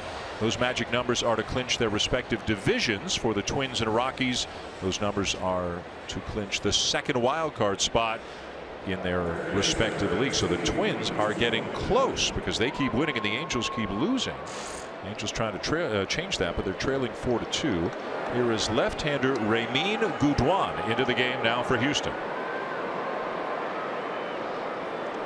Fastball mid-90s, slider on for the 20th time. Spent the rest of the time in AAA, and this one of those things we see a lot in the month of September, where you can go shorter outings, and because you have so many guys down in the bullpen, you can start matching up early. If in this case for the Astros, McCullers with a shorter outing, kind of go to almost like your third string lefty here early in the game.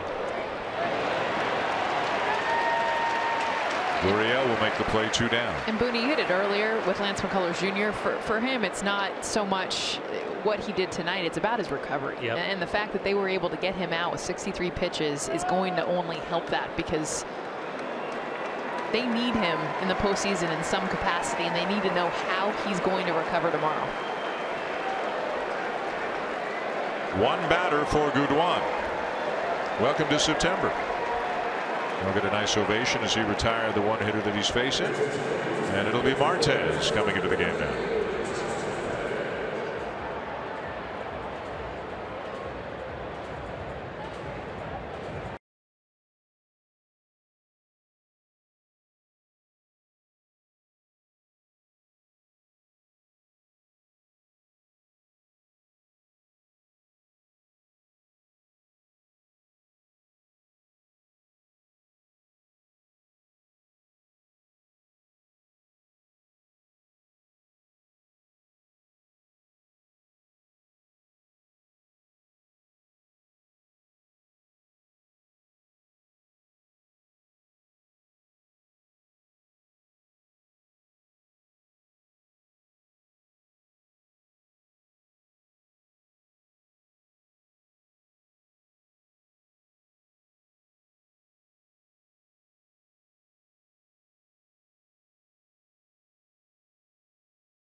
Forms of baseball and softball participation are making opportunities available and fun for everyone. To learn more, go to playball.org. Final regular season home game for the Astros, but of course there will be more baseball here in Houston. They are on their way to the postseason. Here's Francis Martez into the game for the 29th time this year. Well, one of their big prospects, they think he is a future big-time starter for them. Been mostly out of relief this year, on for the 29th time. Big fastball, mid-upper 90s at times with the fastball. Curveball, occasional change. C.J. Cron, first pitch swinging. And that's the inning. One pitch, one out, inning over. A run for the Angels on the Phillips homer makes it 4-2.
Oh, the D-back.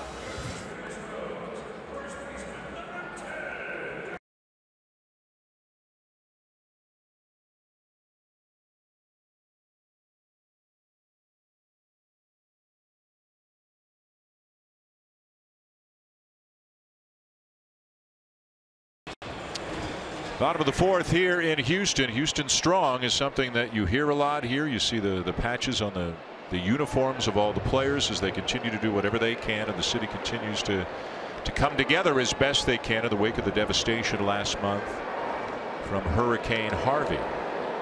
There's Yuli Gurriel to lead off the inning, the first baseman for the Astros. Bottom third of the order, Gurriel, Maben, and McCann. And again, this is one of the areas where Houston is so good. They're 7, 8, 9. The production they've gotten out of their 7, 8, 9 spots has been the best in baseball. And even better than the average 3, 4, 5 hitters, which, I mean, just think about that. Across baseball, their bottom order is hitting better than against the average best in baseball.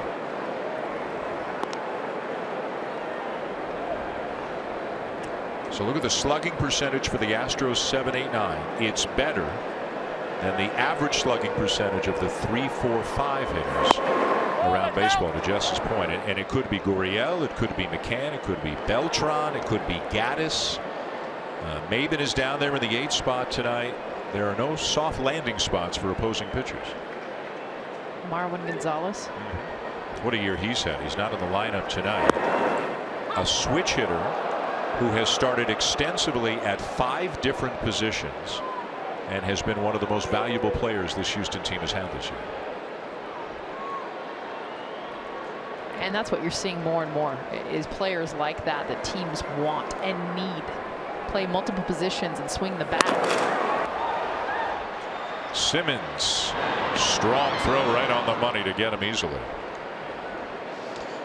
Well, let's take a look at Skaggs so far tonight. A little trouble with his breaking ball. It's such an important pitch for him, but too often tonight he's just kind of spiked it and not had great command with it. We saw him walk a couple hitters, hit a batter, and then when he has been in the strike zone, a couple of mistakes with that. Bregman here takes advantage of it, drops the head on one down and in a big third inning, has the Astros out in front.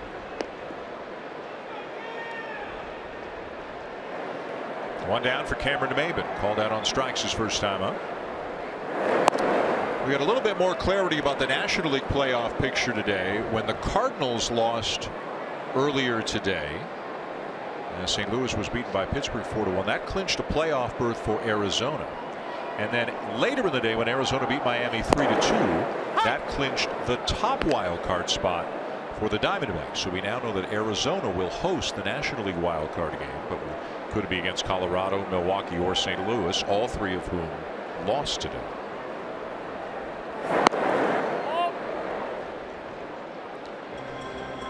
What a turnaround for Arizona, a team that went 69-93 last year, and they are 90-66 right now. Well, and that's a team you circled in the offseason expecting them to be better. Not even Simmons could get that one. It's a base hit for Maben.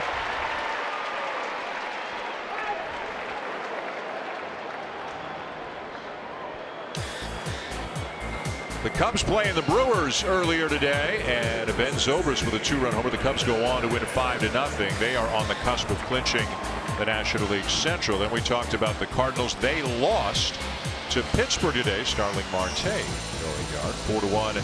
Pittsburgh beats St. Louis, and Colorado, they are still the leaders. Ooh, Charlie Blackmon. Yep. And forgive me, I said Colorado lost. They won earlier today. They won 8-4. Charlie Blackmon. Shocker. Unbelievable season. Absolutely unbelievable Talk season. Talk about an MVP caliber right there.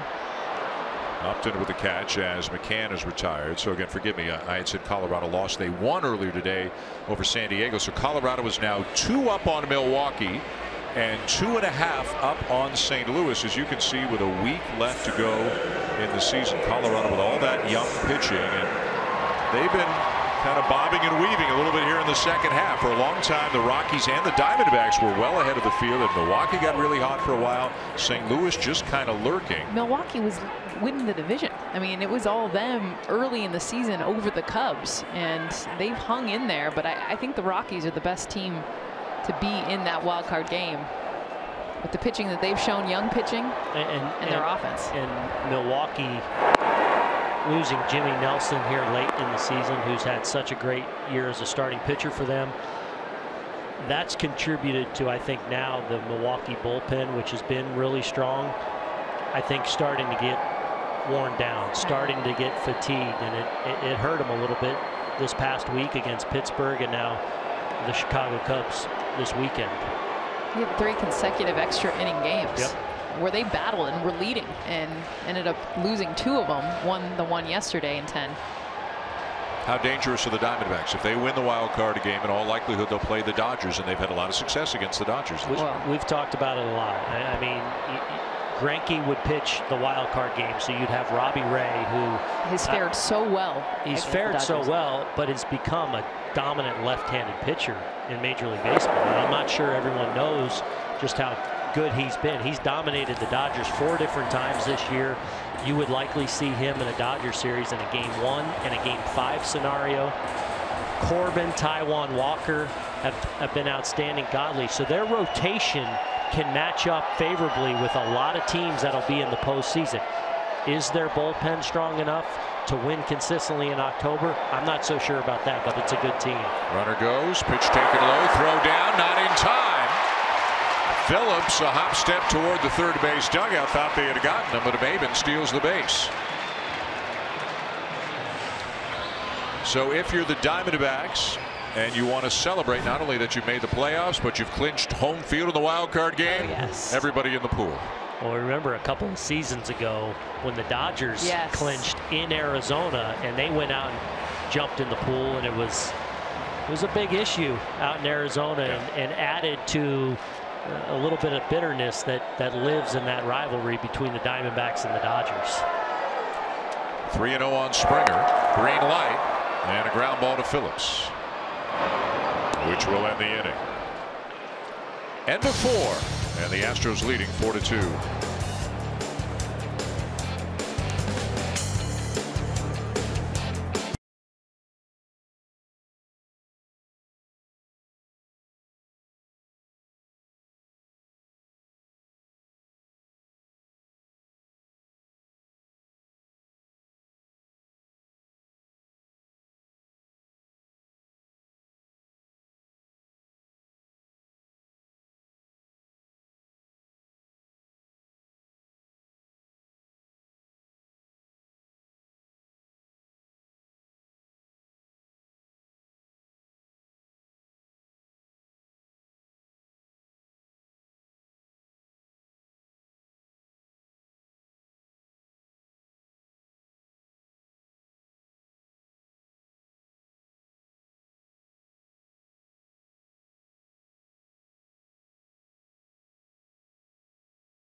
Top of the 5th, between innings, Buster Olney with A.J. Hinch, as it is time now for deeper coverage, brought to you by T-Mobile.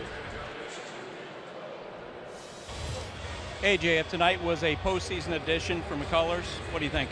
Well, we got out of him exactly what we really wanted. We wanted to tax him a little bit. We wanted him to get into the 60s, show his breaking ball, just get him competitive again. So I think it was a step in the right direction, and you know, obviously a short outing for him, but a good outing. What's got to happen next for him? He needs to expand his workload a little bit. He'll start in 5 or 6 or 7 days whenever we face the Red Sox this weekend, and continue to build on tonight. But he's lining himself up right.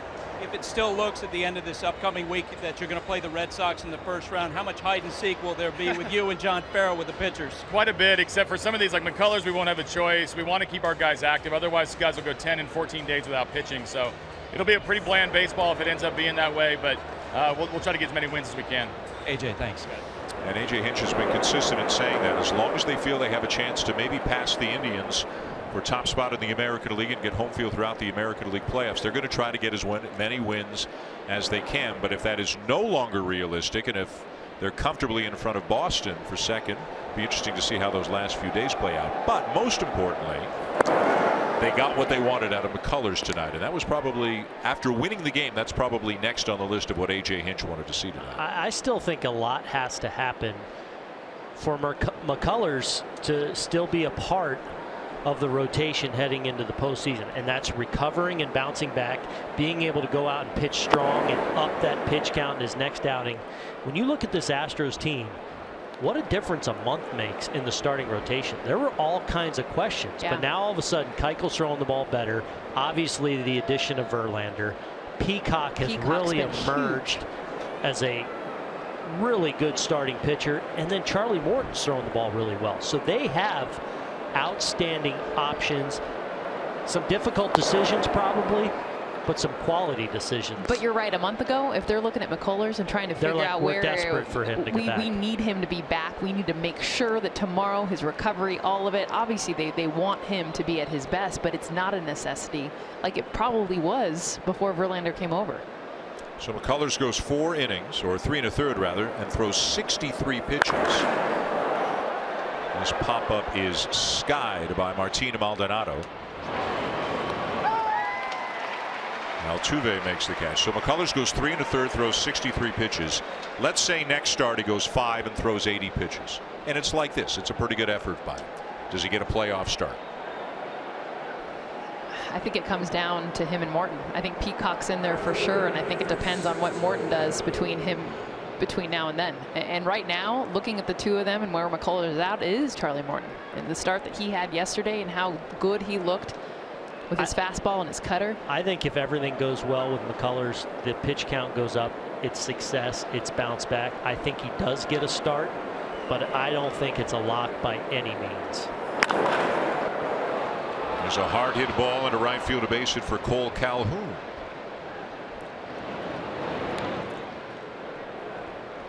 So what we know for sure is Verlander and Keuchel will start the first 2 games. The assumption is that Verlander will start game 1, although that hasn't been announced. We've seen McCullers tonight. Morton's had a good year. Peacock has been a revelation. Moving from the bullpen to the rotation has been great. Joe Musgrove started 15 games earlier this year, but he looks like he's becoming a real weapon out of the bullpen right now. Mike Fiers has already been moved to the bullpen, and Colin McHugh is the guy that, he's had a lot of injuries this year, but has had some success in the past. He's like kind of the forgotten guy right now, like kind of in limbo, because in the bullpen they've got Musgrove, just from the right side, Musgrove, Harris, Gregerson, Davinsky, Giles. They got a lot of arms. They can shorten a game, and they have a lot of guys down there that can go multiple innings. Obviously, with a guy like Musgrove going down there, Liriano and his experience, what we've seen all season from Davinsky. So it's an interesting pen. And Mike Trout with another base hit. He is 2 for 3 on the night. Up to second goes Calhoun.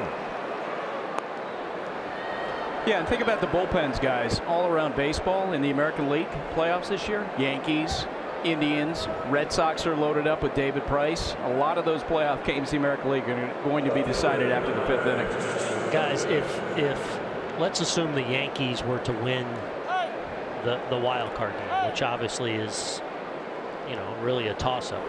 If they get in with the Red Sox, Indians, and Astros, man, those are 4 heavyweights where you could really make a case for all 4 of those teams you could see going all the way. Well, because what do you look at nowadays when you look at a team who's going to be successful in postseason? Usually number 1 or number 2 on the list is bullpen. And when you think about the Indians, the Yankees, and the Astros in particular, Red Sox too, but those three teams are so good. They're the best in baseball when you think about the dudes at the back end of the bullpen, the bridge guys, the ones that they're going to be able to put in for the length of innings. I mean, that's when it gets exciting.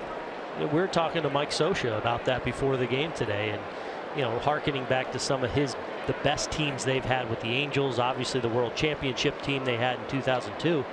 It was really about the bullpen, because once they got a lead in the middle innings, they were able to close things out and shut you down. Justin Upton pops one up. Gurriel won't have a play.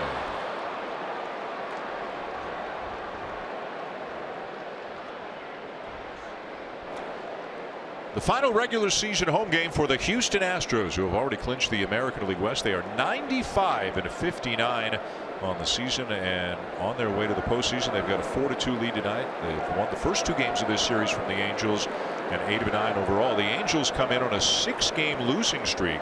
A week ago, things looked pretty good for Mike Scioscia and company. They were trying to chase down Minnesota, but they haven't won in a week, and the Twins still playing well. They're now 5 games behind Minnesota for the second wild card spot.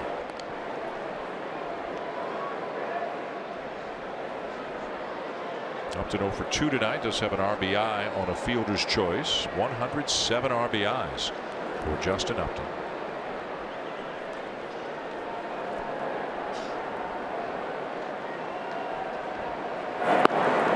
And a breaking ball to get him for the second out.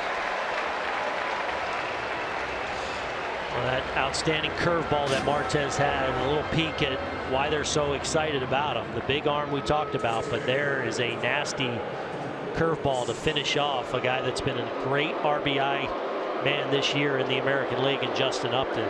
Similar to the strikeout McCullers had with Upton, they start that breaking ball at the bottom of the zone, break it down and out. Here's Albert Pujols, a strikeout and a ground out. The Angels had scored just 3 runs in their last 3 games coming into this one. And as we mentioned a little bit earlier, Mike Scioscia said it was the biggest problem for them has been just getting that big hit. And tonight is no different. Yes, they've got a couple of runs already, but they are 0 for 9 with runners in scoring position on the night.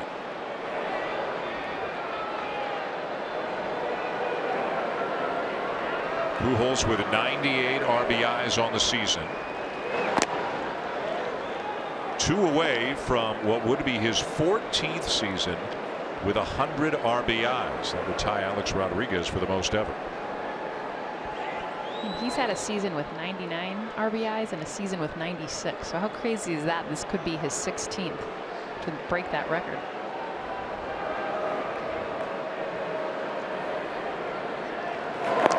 Way outside, and this one will go to the backstop. And the wild pitch will allow both runners to advance.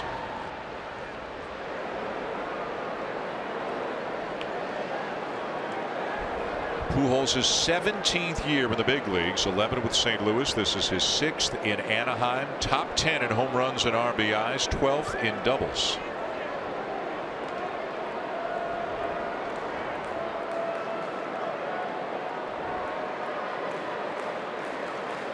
Could make a move on Eddie Murray on the all-time RBI list, and this at bat right here. 4 more years on the contract for Pujols after this one, relegated by and large to being a full-time DH.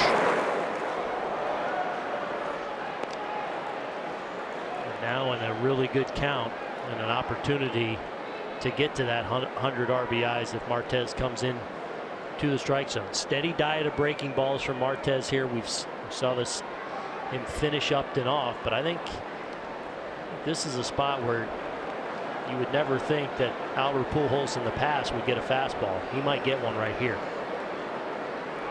He does, and he swings through it.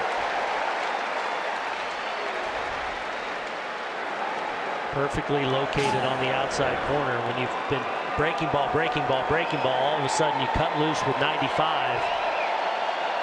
Makes it look even harder. Just a little tip right into McCann's glove.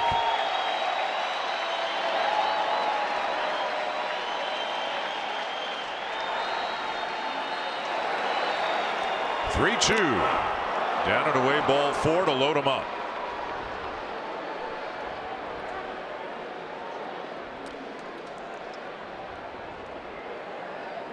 And a bullpen activity right now for the Astros. The left-hander Tony Sipp and the right-hander James Hoyt.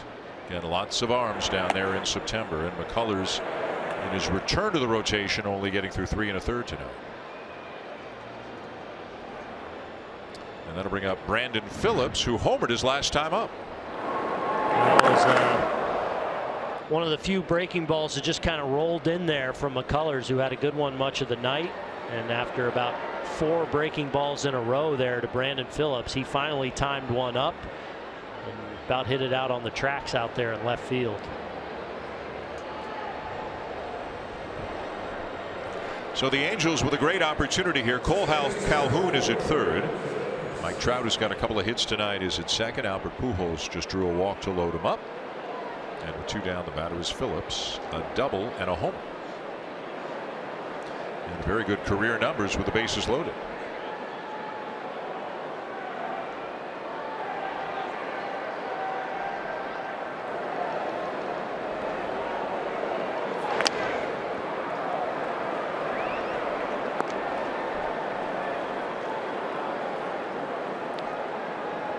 Martez giving McCann a workout behind the plate here this inning.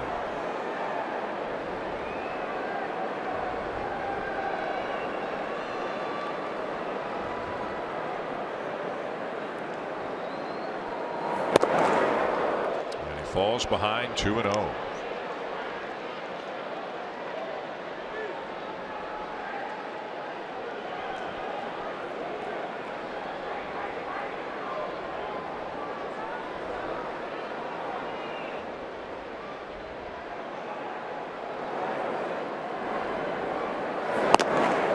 There's a strike. 2-1. Phillips usually in this situation, in these situations, one of the reasons he's been so good in his career with the bases loaded, his ability to use the entire field. We've seen him pull 2 balls, 2 breaking balls with authority tonight, the double and the home run. But these spots he usually looks to go right center. Another bad miss by Martez, shaking his head in frustration at his inability to locate. If you're Phillips, can you take anything other than the fastball totally out of the equation? Yeah, I think you're absolutely selling out fastball. The tricky part is he's so wild out of the zone right now.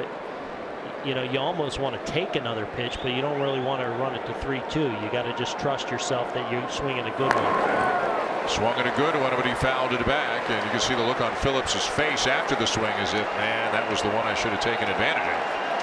But it just shows you the talent of Martez, and there's enough velocity on there on the inner half of the plate, even though it's on the plate, that hey, that beats him just enough. Even in a hitter's count, Martez has the stuff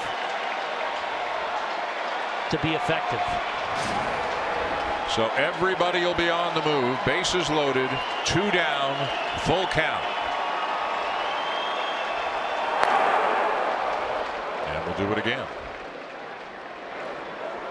Martez is yet to be able to even locate the fastball right on the inner part of the plate. He's thrown it a little bit more middle in, but those last 2, I think he gets it a little bit more in on the hands, and he gets strike 3. Well, and you really need to get it close. Phillips is not a guy that walks, only 20 walks on the year. So if you're in the vicinity, he's usually going to be hacking here.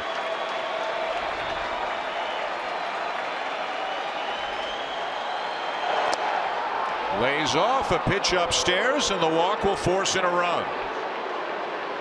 And that's going to be all for Martez.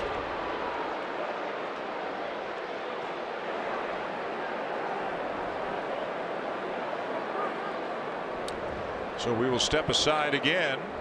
James Hoyt, the right-hander, will be coming in with the Angels back within a run.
2 at 4 Eastern, it's Intentional Talk with Chris Rose and Kevin Millar. A 1-hour breakdown of baseball's playoff races and the hottest topics in the sport. You can also see it streaming live on the ESPN app.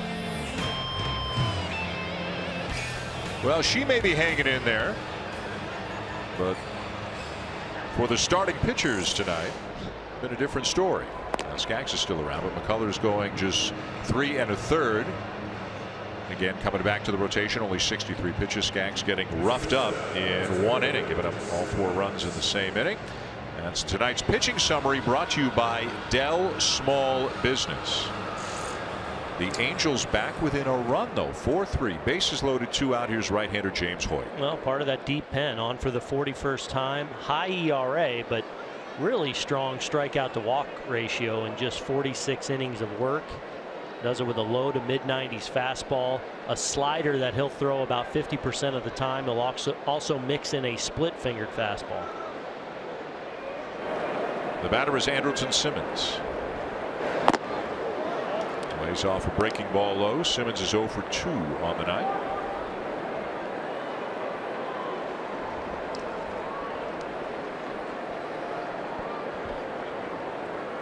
Career highs this year for Simmons in walks drawn, doubles, slugging percentage, having his best offensive year at the big league level. Got under this one, pops it out of play. And a big part of it is he's getting back to pulling the ball more, but still understanding when to go with it as well. He had his best season before this in 2013, and his pull percentage was at its highest then. You see it at 50%. Then he kind of goes away from that. Starts getting told you need to go with it more. You see his numbers drop. Just wasn't the type of hitter and his strength. So now he's gotten back 48% to that pull side where his strength is, yet he can still expand when he needs to. So the most complete season because of that.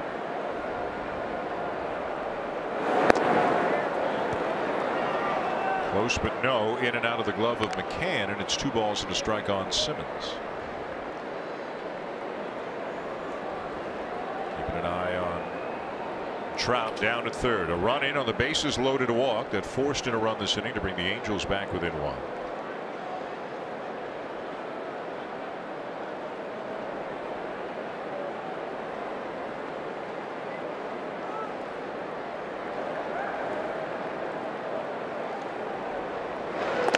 Way inside. Simmons sees a lot of breaking balls, a lot of pitches away. When that cookie zone for him is middle in fastball. When he gets into trouble is when he starts chasing the pitches right now that Hoyt's trying to attack him with.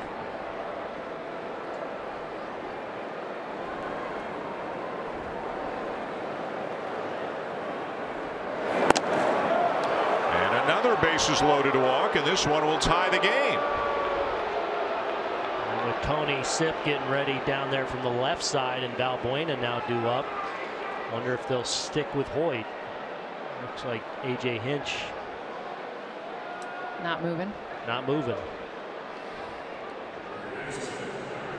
The atmosphere in the ballpark has really changed this inning. 3 consecutive walks surrendered this inning, and the Angels have come back to tie it.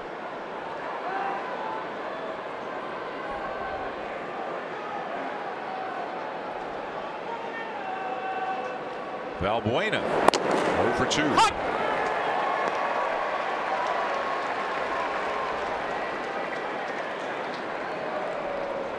Strikeout and a ground out tonight for the Angels third baseman. Pujols, Phillips, and Simmons aboard.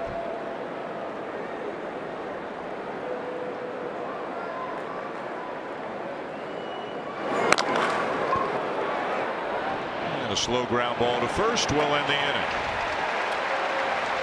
But the Angels have tied it up 4-4 going to the bottom of the 5th.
On ESPN is presented by Taco Bell. Bottom of the fifth inning here in Houston. Now tied as the Angels get a couple on bases loaded walks in the top half of the inning. It's all squared up at 4 apiece with Bregman, Altuve, and Correa, the 2-3-4 hitters in the Houston lineup to face starter Tyler Skaggs. Bregman took Skaggs deep his last time up, a 2-run shot into the Crawford boxes, his 17th home run of the season. Shortened up on the bat, and he takes high ball 1. Didn't do much for Valbuena down at third. He didn't budge after seeing that, so he's not buying that Bregman may think about dropping one down. Hot.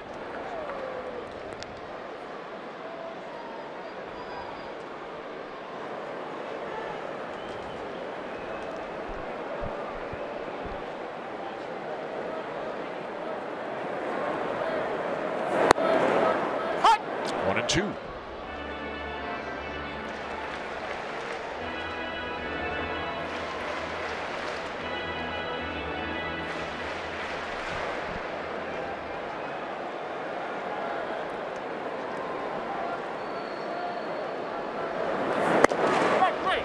Got him. Brought it back over the outside corner to get him looking. Well, we've seen the curveball, such an important pitch for Skaggs, and him throw it a lot tonight, but a steady diet of fastballs, well located fastballs on the outside corner, and you probably figured that Bregman at some point was thinking, I got to get that breaking ball. He never did. They just kept pouring that fastball in there. Back-to-back ones on the outside corner to get strike 2, and there strike 3 for the first out of this inning. 3 strikeouts now for Skaggs, all looking as Jose Altuve takes high ball 1. Altuve's been hit by a pitch and he's walked and scored, and they love him here, and he, as we mentioned, soon might be honored as American League MVP. You got some other guys having a big years. Trout, despite the injuries, putting up big numbers. Aaron Judge, by the way, hit 2 more homers today. He's got 48 right now. And don't forget, a couple of guys in the Cleveland Indians having outstanding years, and Jose Ramirez and Francisco Lindor. But again, most observers seem to feel that Altuve is the front runner, and you can't blame him with the. I don't think there's a question about it. I mean, Aaron Judge making a good push. There's hit number 197 on the season for Altuve. I mean, how easy was that? That was like stealing right there. He just said, let me take a peek over to that right side. I think I got this. Skaggs falling off the mound a little bit to the third base side. Let me just get it down over there and let my outstanding speed make it a non-factor. Great execution. And just another part, another excellent part of this superstar second baseman's game.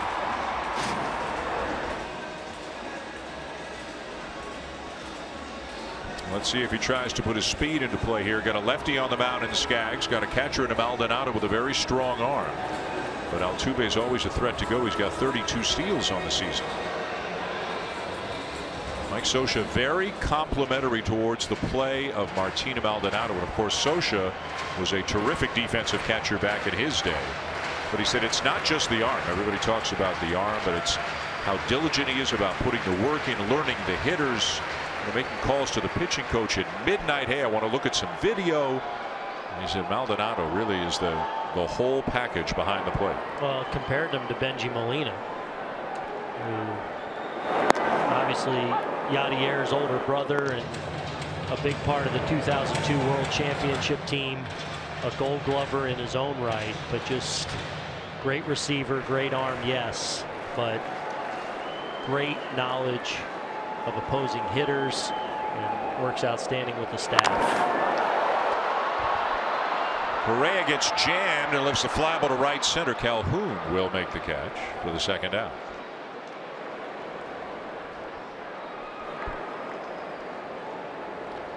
Well, Jose Altuve and Mike Trout have kind of had an ongoing conversation. When Trout was at second earlier in the night, they were talking, and after that bunt single, Altuve must have seen something. Trout looking into him and saying something to him, and Altuve just kind of shrugging. These are two of the most talented players in the game. I don't think Trout approved. I think he said that was too easy. He made that look too easy. Well, I talked to Altuve before the game, and he was talking about getting to 200 hits and how important that was to him. And he's like, I'm not a guy that focuses on just getting hits. You want to win. But for him, recognizing, hey, that's one more closer to being able to do that again.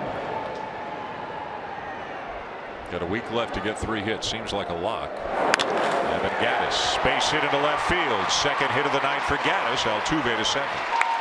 One of the neat stories I heard, guys, last year from the MVP voting, of course, Mike Trout was in it, and Jose Altuve was in it, Mookie Betts was in it, was that leading up to the announcement, those 3 guys were texting back and forth, you know, teasing each other, encouraging each other, giving each other a hard time. 3 friends going for the same award. Wouldn't you love to see that, Chad? Yes. Well, and I think it's one of the great things about our game right now is how many young superstar players we have, and you know, we're lucky enough to get to, you know, come across them throughout the season in covering our games, and by and large, just what great people they are on and off the field. 2 on, 2 out for Josh Reddick, 0 for 2. And it's been fun and interesting here to see Skaggs really go back to leaning a little more on that fastball this inning. The Astros, one of those teams that's so good at picking up little nuances in opposing pitchers' deliveries, pitch tipping, if you will. Not saying they've picked up something necessarily tonight, but it certainly wouldn't be a surprise, as they are among the elite teams in seeing things in a delivery. Fastball lifted to left field. And Upton there to make the catch and end the inning. A couple of men left on by the Astros. Still tied at 4.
Time now for the weekly filibuster, which is Buster Olney's poll question of the week, and this one is a good one. It involves a look at the postseason. Buster, take it away. Yeah, with October looming, we asked folks in America who will win the 2017 World Series. And these, of course, are division leaders, in some cases division winners. Astros, Cubs, Dodgers, Indians, Nationals, Red Sox. America voted. The world voted. Over 87,000 votes, the high for the year, 87,337. A runaway choice, the Cleveland Indians. The Chicago Cubs run it second. Guys? I can't believe the Astros are at 10 and the Nationals at only 5%. Like, I feel like it is easy to say today that the Indians are the team that's going to win the World Series because they're the best team right now. Right.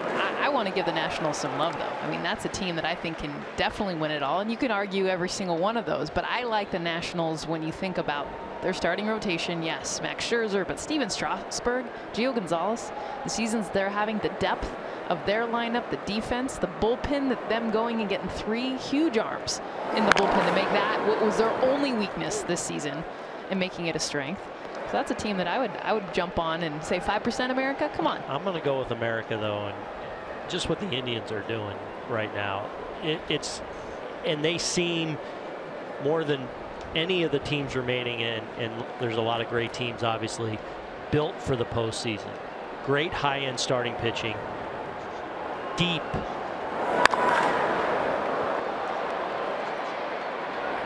Fly ball to center, but Springer back. A deep down. bullpen. Yeah. Great everyday players with tough matchups with their switch hitters. And what are they, 29-2 now in their last 31? And the 2 games, a walk-off homer and basically a 1-run game in the 9th inning that they had a chance to win also. Okay, so the Dodgers had that stretch 44-7, 56-11, a crazy stretch. No team is that good.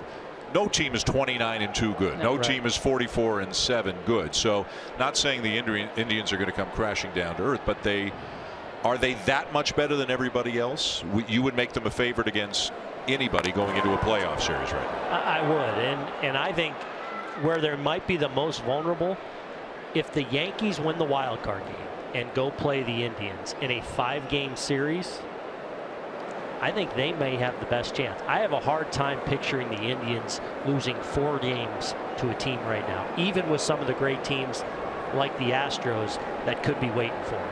But I agree with you, Dan. I mean, we've seen the Astros go on a good stretch and tear early in the season. The Dodgers, what they did, and we've seen historically that teams that do very, very well in September actually don't end up doing as well in October. Sure. But what the Indians are showing us is that they also have the capability of not losing because they are so good, because they have all that. But you know what? There's a lot of teams you can make that case. It's not like last season when it was the Cubs, clearly the best team.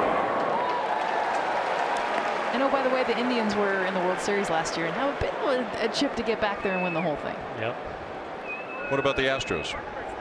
I think in my mind, where I have the Indians as the favorite, the Astros are right there in that next tier. So along with the Nationals, maybe the Dodgers, the Astros are a team that if they go on and win a world championship would not surprise me, just because of how deep their roster is. And now with the addition of Justin Verlander at the top of a rotation that now looks sound heading into October. And their bullpen, it really struggled for a while earlier this month, really struggling, but it looked like AJ Hinch is starting to get the bullpen in line again. He's got Harris for the 6th if he wants, Gregerson for the 7th. Davinsky can do a lot of different things. He's pitched some 8th innings. Giles is the closer. Harris being healthy, getting Joe Musgrove, who was a starter, back there has been huge. I mean, the numbers that he's been putting up in the bullpen. And then, of course, Chris Davinsky, who is really comparable to Andrew Miller in a lot of ways. And I know that's like crazy to say because Andrew Miller and everything that he is. But Davinsky's that guy you can plug in high leverage if it's the 7th, if it's the 8th, shoot, if it's the 6th. Right, he can get 3 outs or he can get 9 outs. Exactly. But I think if it goes to a championship series and say it is the Indians versus the Astros, I think the strength of the Indians bullpen is the difference, being a little bit stronger than the Astros, where I think theirs could cost them a game. 2-2 the count as this pitch is pop foul.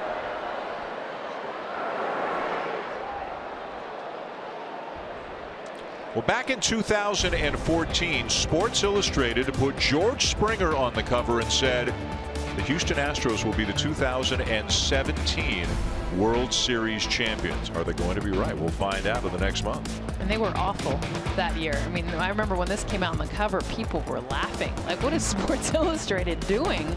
And this young guy that no one had really heard about was the star of what then turned around that Astros team that lost over 100 games. And a swing and a miss to get Maldonado. But losing those games is what got them the caliber of players. It's what got them first-round draft picks like Carlos Correa. It's what they were able to go and get Dallas Keuchel. Obviously, Jose Altuve was a part of those teams, and he doesn't let this team forget that. He's like, hey, I was here when we lost all the time, and no one wanted to be a part of an Astros team. And it's, I think, a badge of honor for Jose Altuve. I've been here through it, through the losing, through the rebuilding, and now we're one of the class teams in Major League Baseball. And I think there's a sense of pride there, and rightfully so. As you look at the division championship shirt with all the names on it. There's a ball laced into right field, a base hit for Cole Calhoun. His second hit of the night. You know, I think one thing, nobody knows who's going to win, but I think one thing we can all agree upon is that there are some great teams. Yes. I mean, the top, whether you want to say the top 4, the top 6, the top 8, whatever, there are some great teams. Yeah, it feels to me like this year. So the 10 teams that make the playoffs, 8 or 9 of them all have a chance, and the difference between 8 and 9 and 11 and 12 is huge right now in Major League Baseball. Can't wait for it all to get started. Another pitching change here in Houston, all tied up at 4.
Of baseball, and Jose Altuve and Mike Trout. And what's so cool about hitting is these guys, very similar in their setup and how they get to that load position, both with a high leg kick, bat in the same position. They get that front foot down, both still in a really strong hitting position. But this is the difference, their contact points. Look at that V. Mike Trout in a strong V position, but right over his body, you see his lower half and upper half completely stacked, whereas Altuve, he gets it out and gets it out often.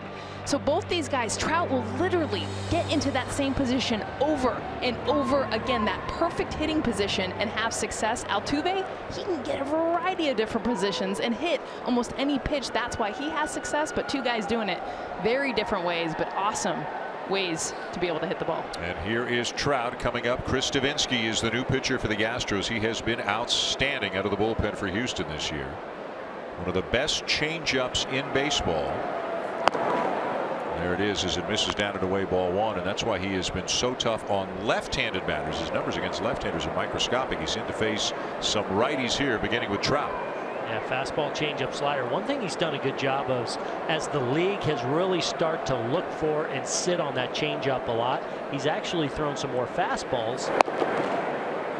And you know, he'll run that fastball up in the mid-90s, so it's a pitch he's capable of throwing, and especially when hitters are routinely sitting on that outstanding changeup that he possesses, a real weapon in his arsenal. And again, he can be employed in this kind of a spot with a man on in the 6th, and he can finish an inning and then pitch a couple of more, or sometimes A.J. Hinch will use him for just 1 inning as late as the 8th. But watch the patience that Trout will have.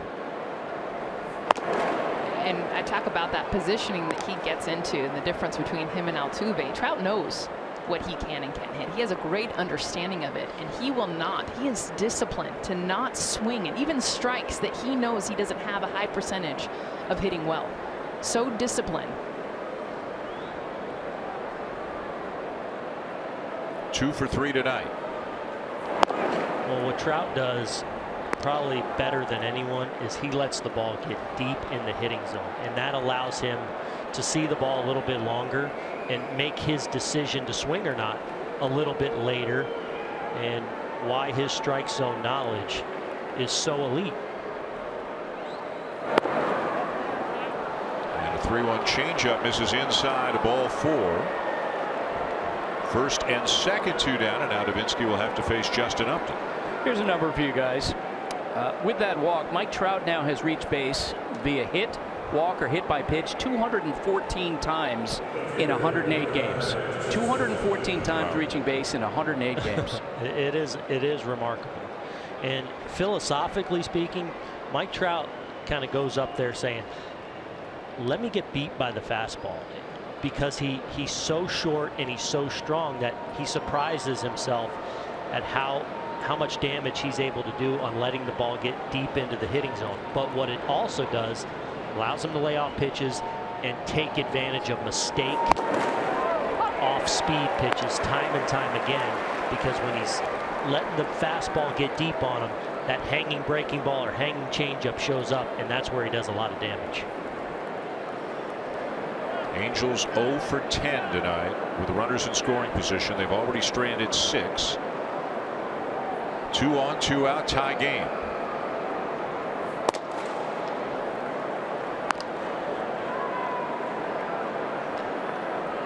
Davinsky, the 5th pitcher of the night for Houston. Starter Lance McCullers making his first start in about 2.5 weeks, went 3 1/3. And Davinsky already the 4th reliever that A.J. Hinch has used tonight. Expanded rosters, lots of options.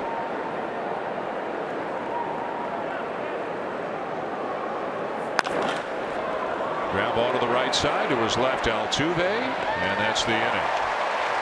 2 more men left on, still tied at 4.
On ESPN, presented by Taco Bell, is brought to you by Pennzoil Synthetics. Make the switch to Pennzoil Synthetics today. And the Dell Inspiron 15 7000 gaming laptop, as real as it gets. The most popular way to follow the postseason push is with MLB.com at Bat, the #1 app for live baseball. Enjoy game day, live game video highlights, radio broadcast, StatCast, news, and more. Download MLB.com at Bat today. Sunday Night Baseball, our final Sunday night telecast of the regular season. No Sunday night game on the last weekend of the season. This is the final regular season home game for Houston. They're tied 4-4 with the Angels as right-hander Keenan Middleton is into the game for the Angels. Well, a big arm out of the Angels bullpen on for the 62nd time. He's done a pretty nice job. Good strikeout to walk ratio. Big fastball. High 90s with the fastball, slider, occasional changeup. Been bitten by the long ball a little bit this year. 11 homers allowed in just over 53 innings of work.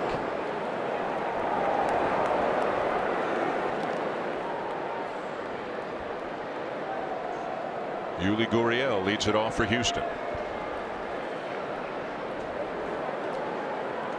Gurriel, the first baseman for the Astros, hit a 3-run homer Friday. That was all the offense. It was a 3-0 Houston win on Friday. Breaking ball way outside. He has 18 home runs. He has 39 doubles this year. And again, this guy's hitting down on the #7 spot.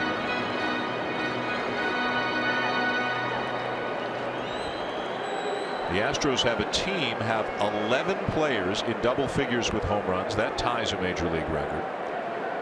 They lead the majors in on base percentage, slugging percentage, batting average, and fewest strikeouts. They do all this without striking out. Gurriel retired. And that's something that's really changed as really evolved as we've seen this Astros team go from 100-loss Astro team to now one of the best in baseball, and we've seen that strikeout rate kind of hang around. It was always an issue for this team, and now this year, I mean, that's drastic though. You go from the worst to the best. I mean, it's one thing to be like, okay, you're middle, you improve. I mean, there were 2 teams that were worse than most of the last 3 or 4 years, and now they lead the group.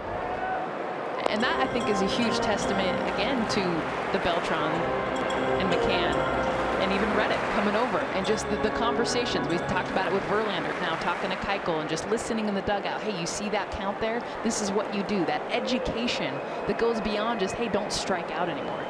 Try to have better at bats. Well, I think it's also, McCann, Beltran, Alex Cora, their new bench coach this year. These guys are so good at picking up things from opposing pitchers. So I think there's so oftentimes this Astro teams and their players, they know what's coming because they're so good at picking up things from the opposing pitcher. Good slider there, 1-2. The count on Cameron Maybin. He struck out in single tonight. And oh, by the way, who's the second best for lowest strikeout rate in baseball? The Cleveland Indians. There might be a common denominator there.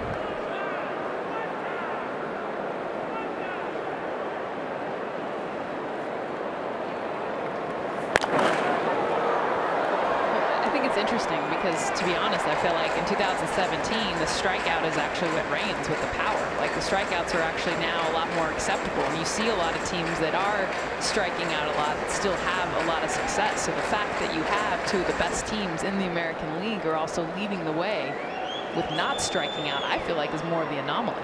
Well, and when you are putting the ball in play, and when you have an athletic team like the Astros have, it allows that athleticism to be more of an asset and work for you as that high fastball finishes off Cameron Maybin.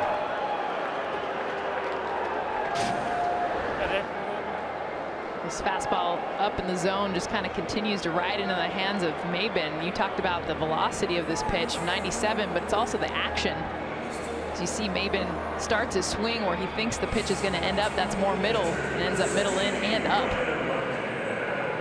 Maybin beat on it. That ball was by him. 2 down in the inning. And here's Brian McCann, who's popped up and flied out.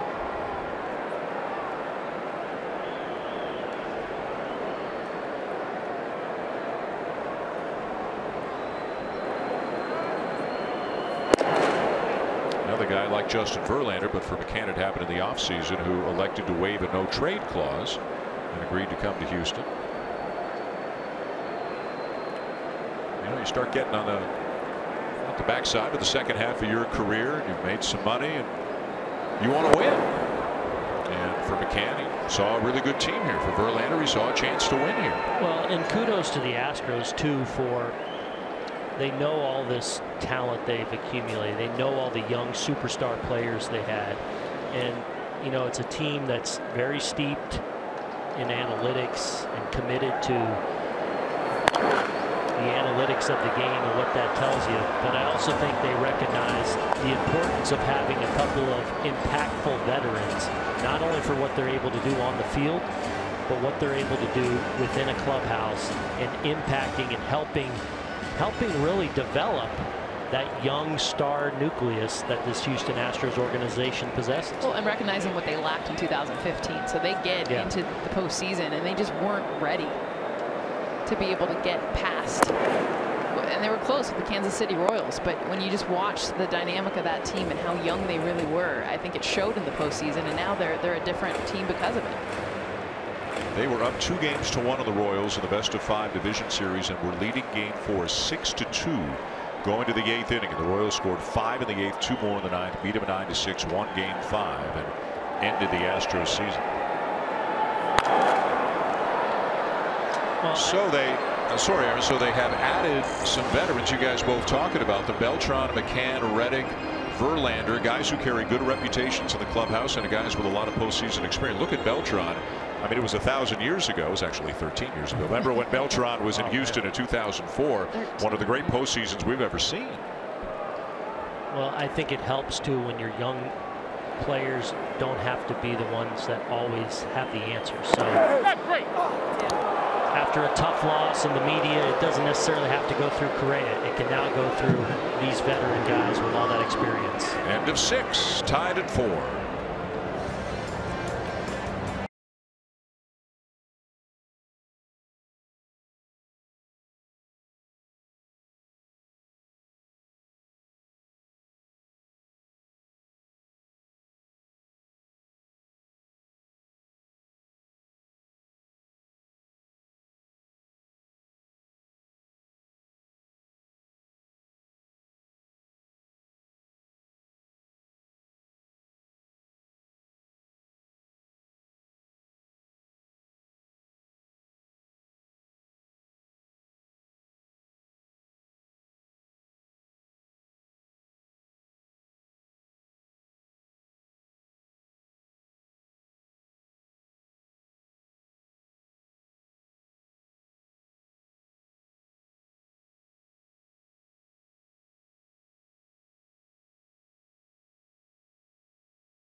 Season begins 1 week from Tuesday. The American League Wild Card, a game that you can see right here on ESPN. Tuesday, October the 3rd. If it were to happen tonight, it would be the Twins at the Yankees. The National League Wild Card game is the next night, Wednesday the 4th of October on TBS, and we know it will be in Phoenix. The Diamondbacks not only clinched a playoff spot today, but clinched home field in the Wild Card game, and they're just waiting to find out if they'll play the Rockies, the Brewers, or the Cardinals here in Houston. They are saying, bring it on.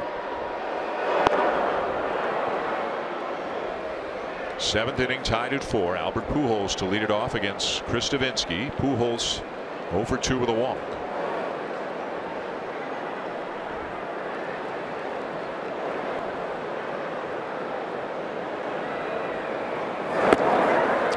Davinsky really falling off, as he always does, to the first base side of the field. Some pitchers will tell you it's all got to be about the momentum, going straight forward, channeling everything in a forward direction towards the plate. But he manages to do what he does, even though he's fallen way off to his left.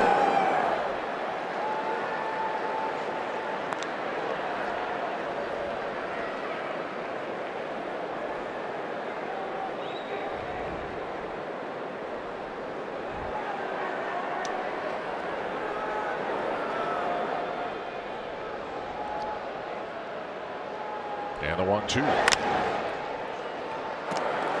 Popped him up. It is going to drop in for a fair ball. It'll be a bloop single down the right field line for Pujols. Well, this is a great job by Davinsky, and something he's done, as I touched on earlier, more and more. Because the changeup's such a weapon, here he gets 2 strikes. They climb the ladder with that good fastball. And I'm sure Pujols is kind of protecting against it and gets his bat blown up, but just puts it in a perfect spot. Gurriel tries to run it down, but just cannot reach it.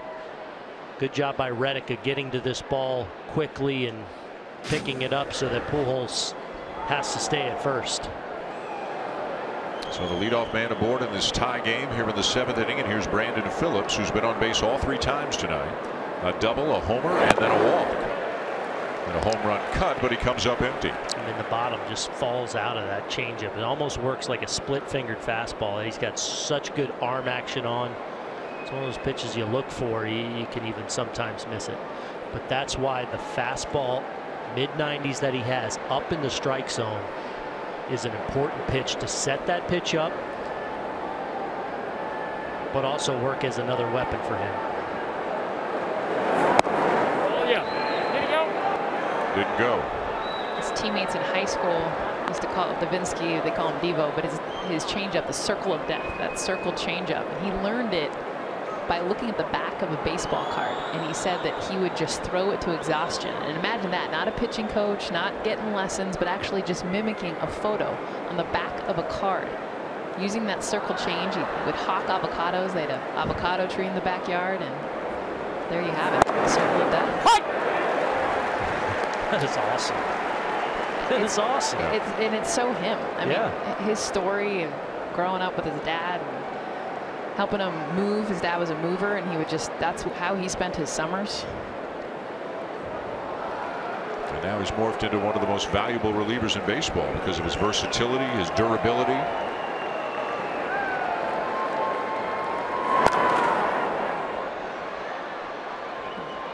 Brandon Phillips, big hit earlier in the game. Home run. You look at the launch speed, 104 miles an hour. That launch angle, 30 degrees. That's that beautiful zone. The pitch coming in at 85. So you just think about the power that Phillips still has being able to crank this pitch, but a turnaround of almost 30 miles an hour.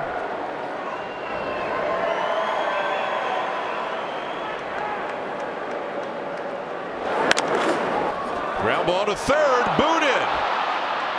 Bregman thinking about 2, and they don't get anybody.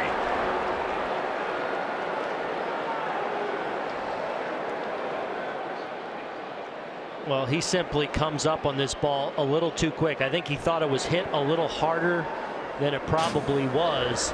And when you get a little stale and quit moving your feet here, it's almost like you, as an infielder, sometimes you get down too early and it makes it a tougher hop. If he keeps working his feet there, he gets to that short hop or can back off and get a longer hop, and it turns into an easy play. But when you go into your fielding position too early, you get stale, you get stiff, and the ball can then kind of play you, which happens here. And now the table's set for the Angels, a chance to break this tie. So a big break for the Angels. Can they take advantage? 2 on with a nobody out for Andrelton Simmons, 0 for 2, and also a walk with the bases loaded. Picked up an RBI.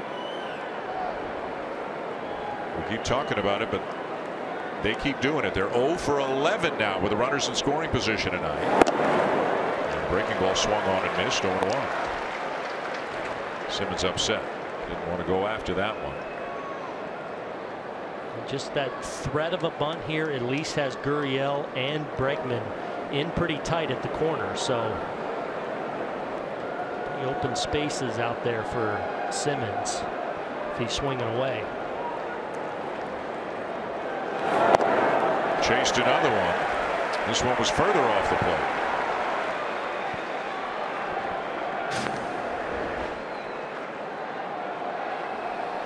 Look at that changeup. We started him with the breaking ball, but the bottom just continuing to fall out of that pitch. But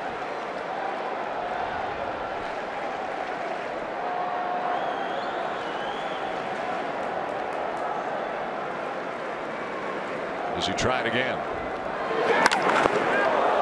Off Davinsky, it's going to bounce into shallow left field. Everybody is safe.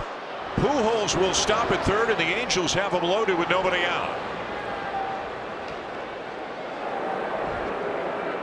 well, after Simmons is just swinging at pitches not even close to the strike zone, they come back with the changeup on 0-2 and he hangs it. This pitch is right in the middle of the zone, and it's a rocket off the foot of Davinsky, and you're going to see now A.J. Hinch and the Astros chambers come out and check on their valuable reliever and hope that this isn't anything too serious. It looks like he's okay.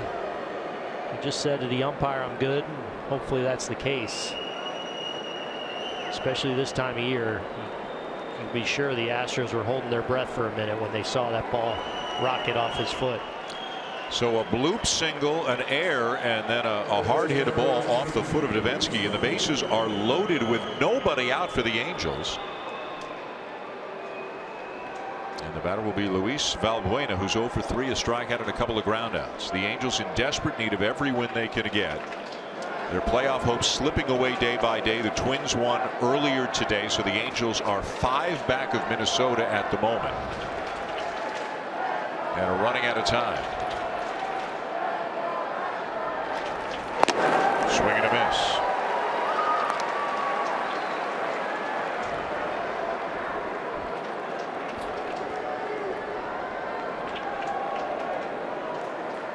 Minnesota's got to feel pretty good about things right now. They've been playing the Tigers. They've been beating the Tigers. Just took 4 in a row from them over the last 4 days. And look at the cushion they've got right now. Ball that's out. Ball that's out, says home plate umpire Will Little. It's a ball and a strike. Well, you know, Davinsky would love a strikeout in this spot. And with the left-handed hitter Valbuena prone to the strikeout, and Davinsky much tougher against lefties. Lefties have hit just 106 against them this year, in large part due to that outstanding changeup. 1-2.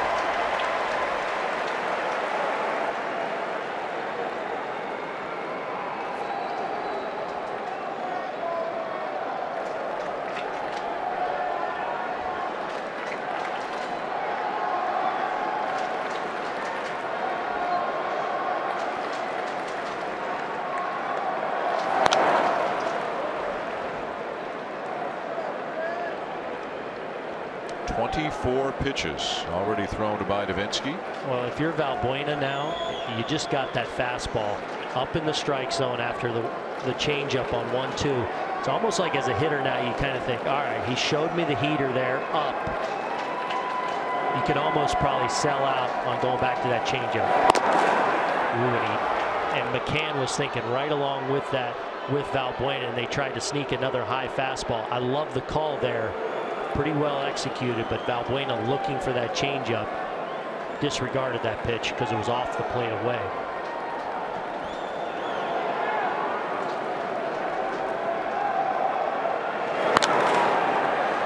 Popped it up right side into foul territory, and this one will get well back into the seats.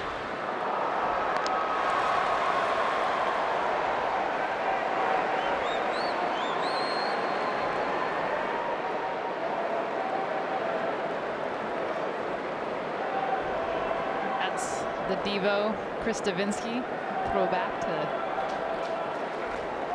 90s, 80s. Come on, Jess. It's the early 80s. Well, the fastball up and away. The count is full with nowhere to put him. Well, this is a good job by Valbuena. If you're going to be successful against Davinsky and have a chance against that changeup or take advantage of a mistake fastball, you got to be able to lay off the high fastball. He's done that this at bat. And I think it's right back to bread and butter with that changeup here. Fastball. Wow. A good job of spoiling that. He's in position to at least protect against that changeup, knowing he can still spoil that fastball. So as a hitter here, he's got the timing down enough that he feels like he can cover both pitches.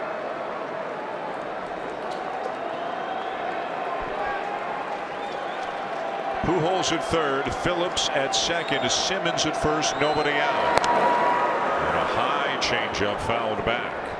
I mean, you mentioned it earlier, Dan, but Chris Davinsky falling to that first base side is just what helps enhance that changeup to the arm side. Him falling the opposite way of where he wants that pitch to go creates a small amount of deception, but it also creates a little bit more of that action that you see on his best pitch. The battle continues. Another 3-2.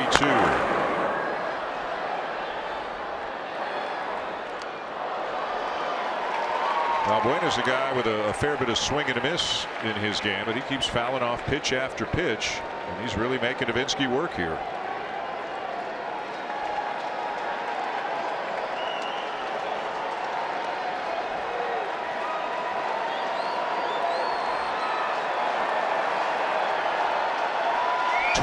Pitch of the at-bat upcoming.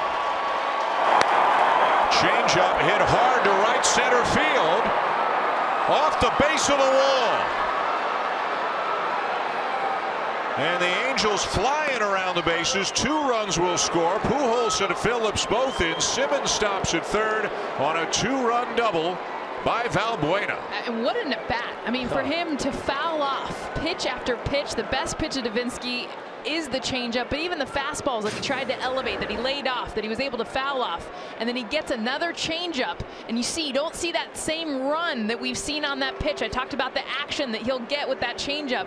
Well, this one doesn't have the same. It stays a little bit more flat. Valbuena working himself to this position to get a mistake. He does, and the dividends pay off. But what's great is he's the back end of that bat, he's laying on that changeup.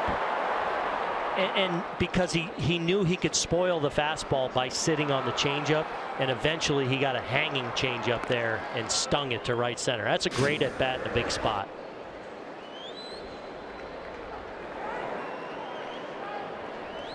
Well, Valbuena lifted for a pinch runner. Caleb Coward has come in at second. 6-4 the Angels lead. And the batter is C.J. Cron. What an at bat.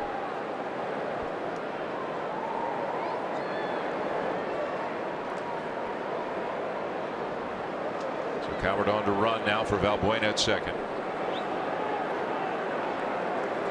They have broken the tie.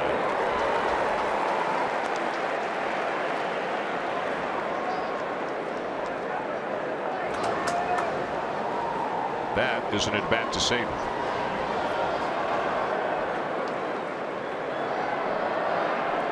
Infield in for the Astros. Second and third, nobody out. And an 0-2 count on C.J. Cron. Popped it up. 1 down.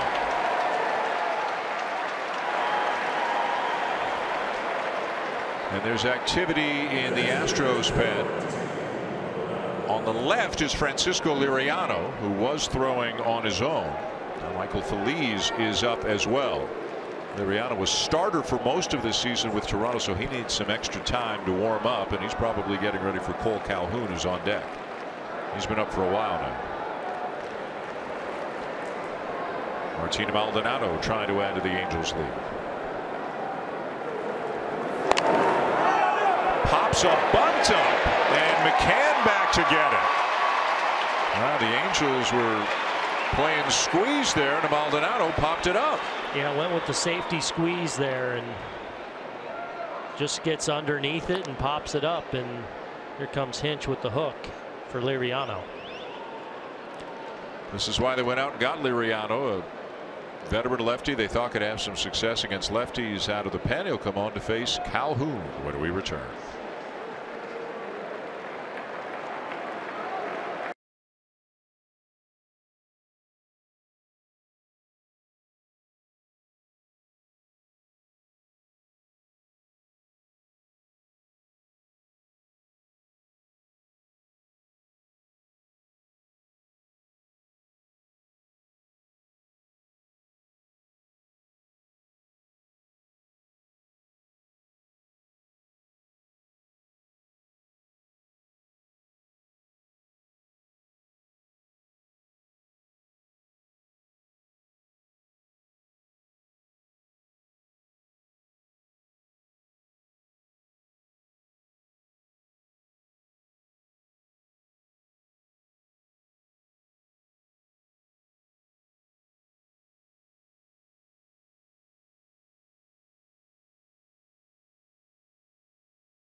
Nintendo Switch. RBI Baseball 2017 is filled with fast-paced pick-up-and-play MLB action packed with all your favorite MLB teams, players, ballparks, and more. Get RBI Baseball today for Nintendo Switch. Learn more at rbigame.com. So the Angels with a 2-run lead now in the 7th inning. Luis Valbuena with a big 2-run double. There are 2 men on with 2 out. And the new pitcher for Houston is veteran left-hander Francisco Liriano. Well, Liriano, they're hoping, can really add to the depth of this bullpen for the Astros. From the left side, sinking fastball he'll throw in the low to mid-90s, slider and a changeup.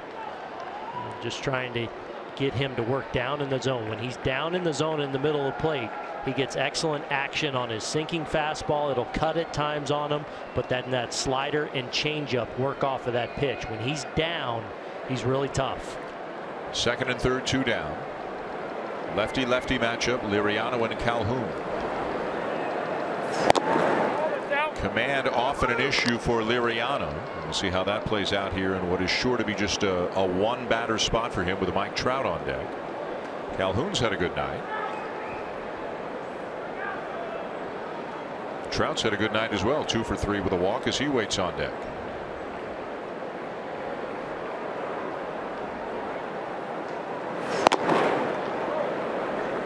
We've reached that time of year when you see at bats like this with Liriano brought in to pitch, and you know that the left-handed hitters on the Red Sox are probably going to see this at bat at some point in video review. Andrew Benintendi, Mitch Moreland. And again, the stuff is great, but the command a little bit streaky for Liriano. You'll see McCann behind the plate actually try to set up more middle and not, even when they want to go away, get too far off the plate, because Liriano, because of the command, you saw it with the first 2 pitches, if he sees even a little bit off, he'll go way off. And because his stuff can play up so well, he can get away with thinking a little bit more middle, knowing he'll get some late action. Because of that movement, whether it's the sinker darting down and into a lefty, the slider going the other way, if he thinks middle and down, then it ends up on the edges, and he's really effective. And you saw there on a 2-0 pitch, it was the first one he got down and generated a weak swing from Calhoun.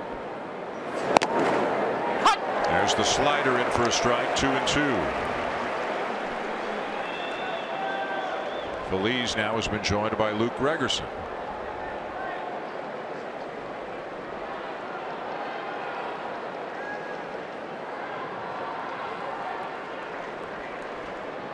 One of them is going to face Mike Trout, either this inning or next. Bounces it in, blocked by McCann, and the count is full. That's a really good job by McCann. This was not an easy block by any means. A slider that bounced well out in front of home plate. Watch him just get his body and really center this ball and just kind of deaden it there at home plate. And Simmons, who we've seen loves to be aggressive off there, can't even think about testing it with 2 outs here as he just drops it right on home plate. Simmons at 3rd, Coward at 2nd, 2 down, 3-2 pitch. High in the air down the left field line. Tricky corner, but it's back out of play.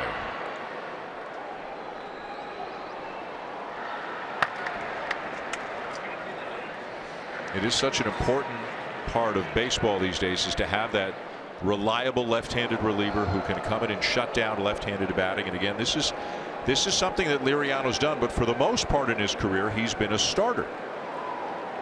The Astros picking him up at the end of July, sending Nori Aoki and young outfitter Teoscar Hernandez the other way to Toronto to get Liriano. Swing and a miss, got him to chase, and that's the inning.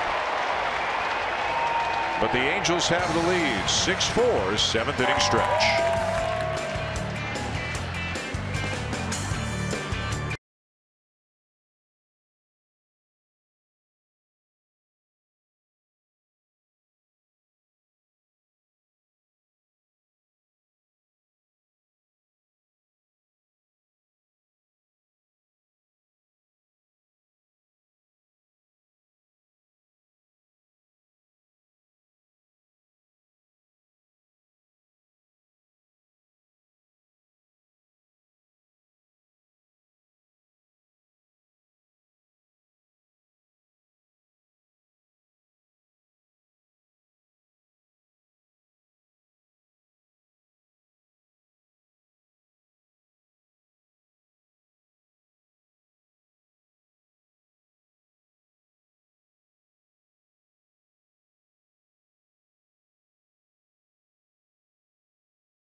Angels and Astros here in Houston tonight. Some of the game's most talented players. Trout, Altuve, Correa, etc. Alex Bregman with a home run. Early lead for Houston. Evan Gattis with a big hit as well. Brandon Phillips sends one deep for the Angels. And then Luis Valbuena, a 12-pitch at bat, a 2-run double. The Angels have a 6-4 lead going to the bottom of the 7th inning. You're on Fan Appreciation Night, the final regular season home game for the Astros. Good night for Trout. Lance McCullers Jr. in his first start in 18 days got up to 63 pitches, went 3 1/3. The Angels 5 back of the Twins for the second wild card spot. Need all the W's they can muster. Hey, weekdays on ESPN2 at 4 Eastern. Intentional Talk with Chris Rose and Kevin Millar. They'll get you all fired up for the final week of the regular season and a look at what's ahead heading into the playoffs. And you can also, of course, see it streaming live on the ESPN app. Changes for the Angels, including a new pitcher, right-hander Cam Bedrosian. Outstanding reliever for the Angels, part of this deep bullpen, on for the 46th time. Nice earned run average there. Does a mid-90s fastball and a slider. George Springer leading off the inning. Fly ball to deep right, and it's gone. His 33rd on the season welcomes Bedrosian rudely to the ball game, and it's a 1-run game. And this is what he does for this lineup. And yeah, he's in the leadoff spot, but he has so much explosiveness with his swing. And when you think about, even if it's a mistake, if it's middle, if it's a fastball, you watch just how powerful and deep he lets this ball get. It's back, and you see even his back leg. Watch how he explodes. Sometimes he'll fall even into that back leg because he drives with it so well. But to be able to hit that ball as hard as he did the opposite way, such a dynamic force at the top of this lineup.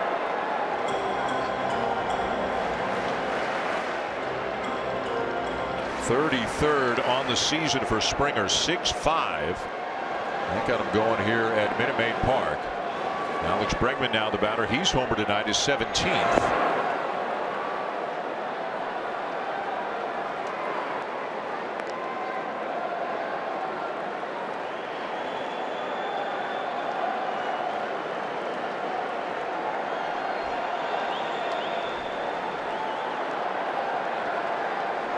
Springer not having the second half that he had even in the first half. Still a career season for him.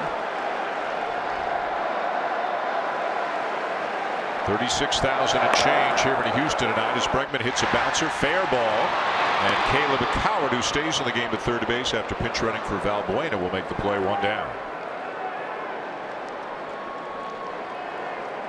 Jose Altuve coming with the bat. His last at bat, he got a drag base hit. Watch how fast, him reading the defense, which is a huge part of his game. Obviously get hit in a variety of ways, but you think about him pushing this ball, and look how quick he gets down the line, and he doesn't even go full speed. 3.3 seconds is the fastest in the 3 years of the StatCast era. The next fastest was 3.42 last season by Adam Eaton, but just shows you a little bit of Altuve and the variations of ways he gets hits. And listen to the chant. MVP, MVP, got himself another hit. His second of the night. He's now got 198 on the season.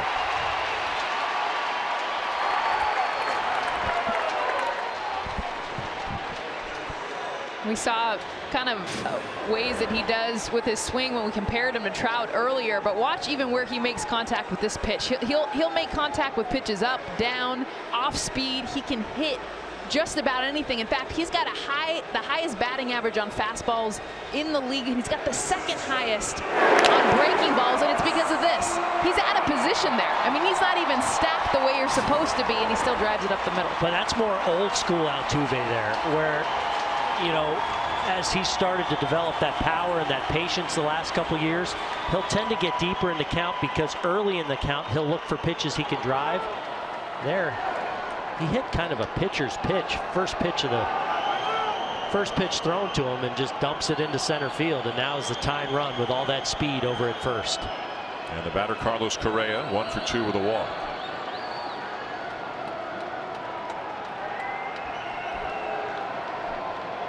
This lethal combination that Astros fans have enjoyed the last couple of years, Altuve and Correa. What a combo at second and short.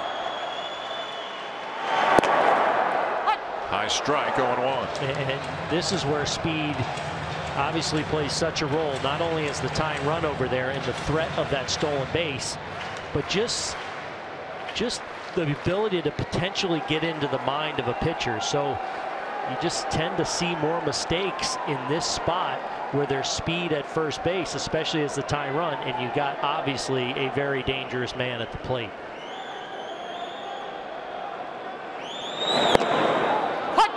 Now a knee-high strike. Correa not happy. It's 0-2. Well, and there's a lot of barking coming from that Houston Astros dugout. They can't believe it. K-zone has it catching just the bottom of the zone. Certainly a borderline pitch. And Maldonado, we talked about, outstanding at receiving and framing back behind home plate. Borderline call goes the way of the Angels.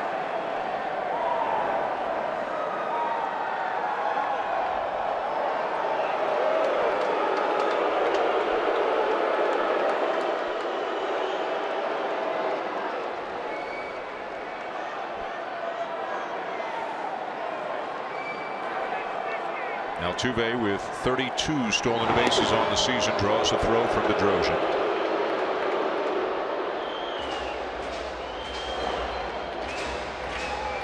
Something else to keep in mind in this situation, A.J. Hinch was telling us before that since Correa has come back from the thumb injury, a lot of hits to right field. And you see how the infield shifted down there. And tough to get sometimes that power stroke back right away after a thumb injury. Chases up high, and Bedrosian strikes him out, 2 down. Great execution by Bedrosian. Keeping Altuve close, mixing his looks, stepping off, throwing over, but when it comes time to deliver, great execution there with 2 strikes, elevating that fastball high enough, low enough, I should say, to make it tempting, but high enough with that mid-90s velocity to be too much. Blows away Correa. So 2 down, and now the batter will be Evan Gattis, who's got a couple of hits tonight, including a 2-run double back in the 3rd inning. Angels 6, Astros 5.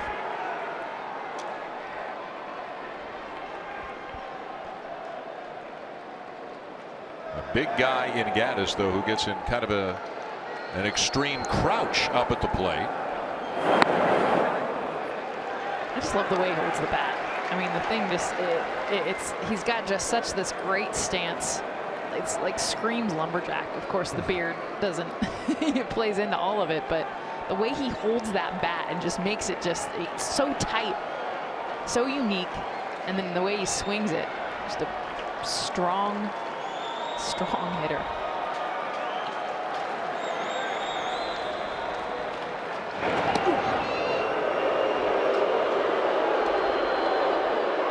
See now, because there are 2 outs, the count in Gattis' favor. If Altuve is more in a run mindset right now. We mentioned earlier Maldonado throws very well, throws out about 40% of opposing base runners on the season. Altuve representing the game's tying run.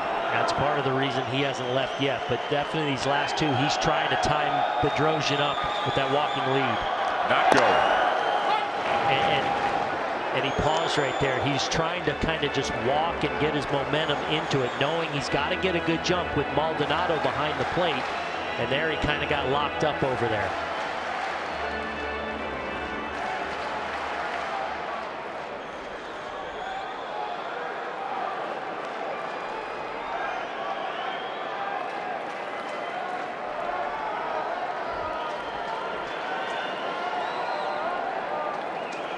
He can get the jump. I think he's going here. Not going. Swing and a miss. 1-2. You saw the flinch there. He just can't quite get that jump. And the respect again for Maldonado. He knows he has to get a good jump if he's going to be successful.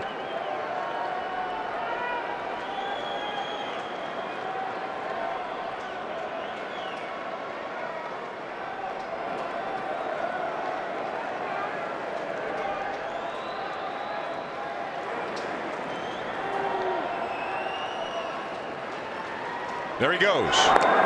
Check swing, but he went around, so it's strike 3. Forget what happened out at second. Home plate umpire Will Little says Gaddis went around, and that ends the inning. The Astros, though, do get back with a run. George Springer leads off the inning with his 33rd home run of the season. And at the end of 7, it's now the Angels 6 and the Astros 5.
Gaddis, and it does look like he went around. Will Little, the home plate umpire, said you swung. He didn't ask for help. He made the call himself, but it sure looks like Gaddis went right there. And AJ Hinch wasn't happy about that. Also didn't like one of the earlier called strike calls on Carlos Correa, and Hinch got himself tossed.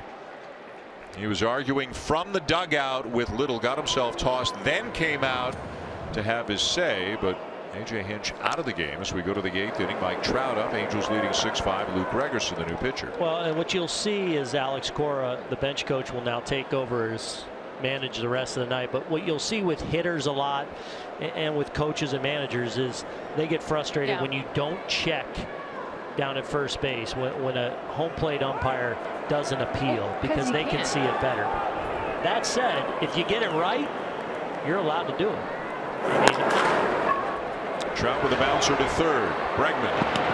And close, but they do get him at first.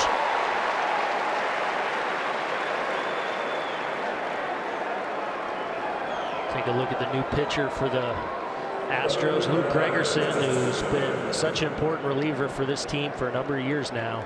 On for the 63rd time. Sinking fastball and that slider, which has been such a weapon for him over the years. He'll throw almost 50-50 sinker slider. But so often hitters will, when they go around and the home plate umpire calls the swing, they'll always say, just get some help on it. Which I agree with if you're wrong. But you've been there as a hitter where even if you just want it because you want it confirmed from the person that has the best look, which is usually on the field. I agree, but if you're right, then you don't have a beef, and I think he got it right. Now I think Hinch was mad at maybe the low call and a couple of appeals he felt like didn't happen over the course of the night on top of that one to Gaddis. Breaking ball swung on and missed. 1-1 on Justin Upton.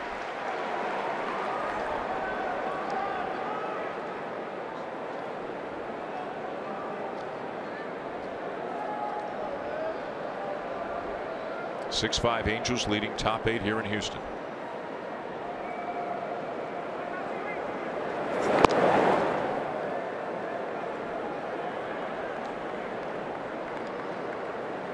Ferguson, the 7th pitcher of the night for the Astros.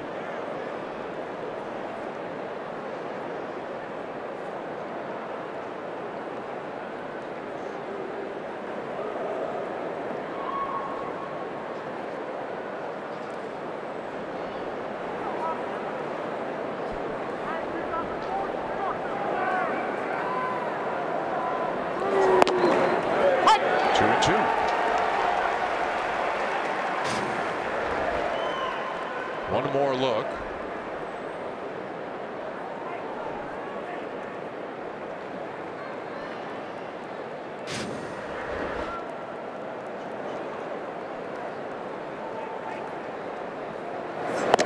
Outside, a full count. Again, it does look like the right call was made. It does look like Gaddis went around. Yep.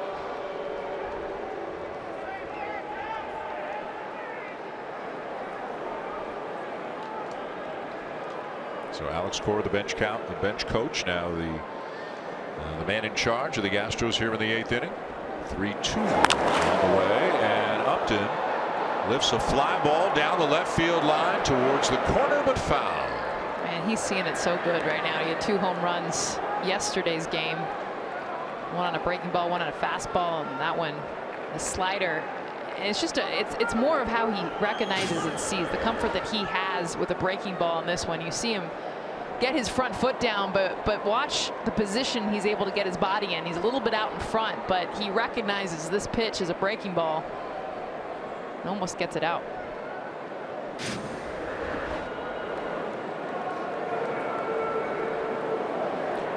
Three-two again. Towards right field, and it's carrying, and it's going to get out of here. Opposite field home run for Upton. His 3rd in the last 2 games, his 35th on the season, and the Angels have their 2-run lead back.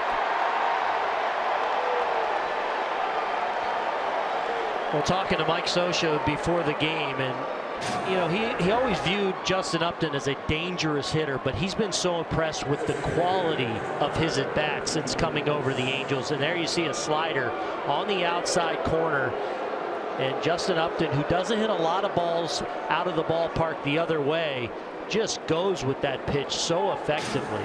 You don't see a lot of breaking balls hit out of the ballpark the other way. A little peek at the strength of Upton being able to ride that one out, but seeing it real well, as you said, Jess, right now. So the Angels, who have been held to just 3 runs total in their last 3 games, have 7 today.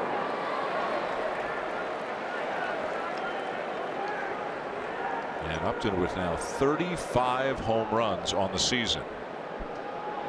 0-2 the count on Pujols. He's 1 for 3 with a walk, and a bloop single down the right field line his last time, huh?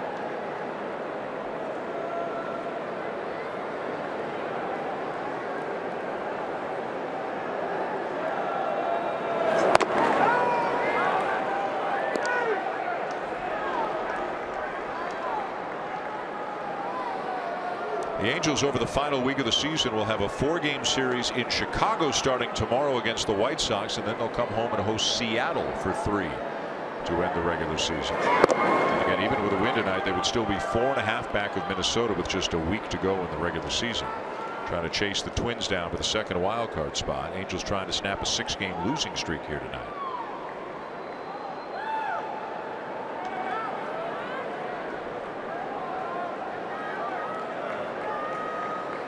2-2.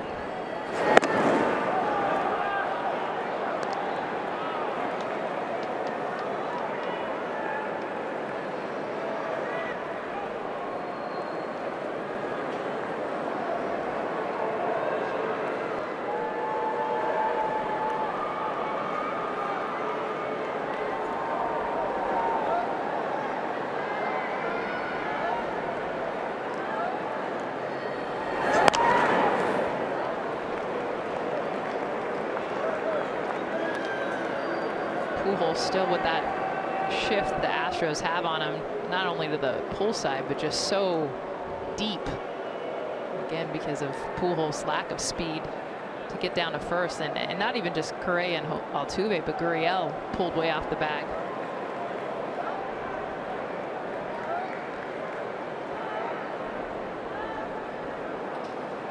3-2 again.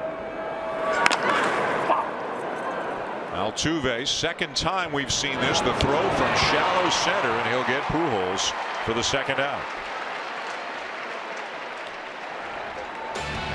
Sunday Night Baseball on ESPN is presented by Taco Bell and the $5 steak quesarito box. And in part by Sprint. Switch and save today. Visit sprint.com. And Tults. Sunday Night Baseball from Houston, where the Astros a week ago clinched the American League West Division Championship. They are trailing the Angels 7-5 tonight. Brandon Phillips is the batter. He's 2 for 3 with a walk. The 2 hits, a double and a homer. 2 down and the bases empty. The Angels extending the lead this half inning in the home run by Justin Upton.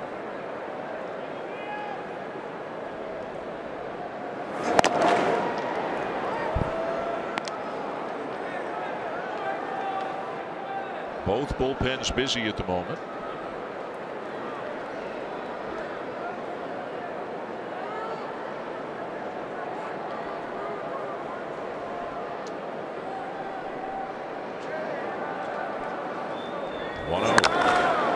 And another ball sent to right. This one not quite as deep. Room for Reddick, and that's the inning. Upton's 35th makes it 7-5 Angels going to the bottom of the 8th.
Thousands of people who have been affected by the recent catastrophes. We know this is such a challenging and difficult time. People urgently need support. Help the American Red Cross provide meals and shelter to these families. Donate today by going to redcross.org/ESPN. And George Springer is a guy who helped out.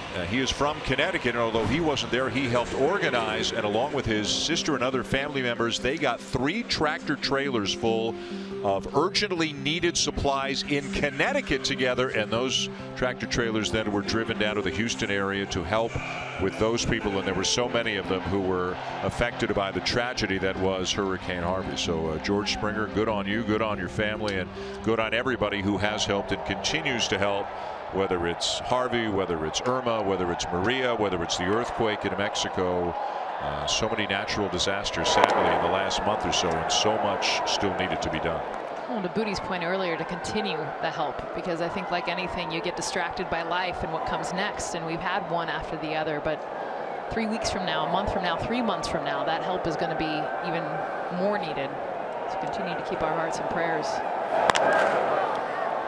Josh Reddick leads off the 8th against the new pitcher for the Angels, right-hander Yusmeiro Petit.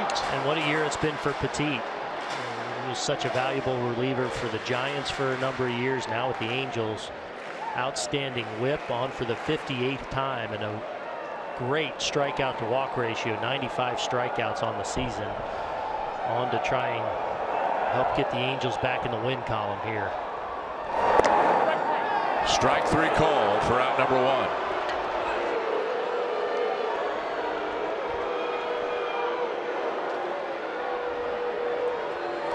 Bottom of the 8th, Angels up 7-5 on the Astros. Sports Center coming your way with Scott Van Pelt after the conclusion of this game tonight. And to say it was a busy day in sports would be an understatement. All kinds of NFL action, including an overtime win for the Green Bay Packers. All kinds of baseball action as well. The Arizona Diamondbacks clinching a playoff spot. And another day where sports and politics intersect, and we saw a lot of that at the NFL games today.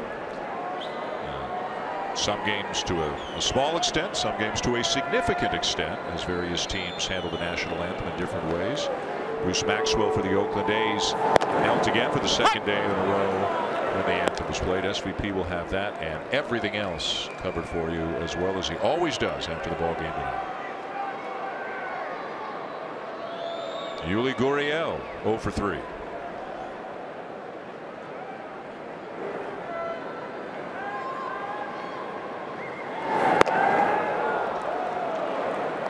And Gurriel, as we've talked about, has had such a solid season for the Astros this year with those 18 home runs, OPS well over 800.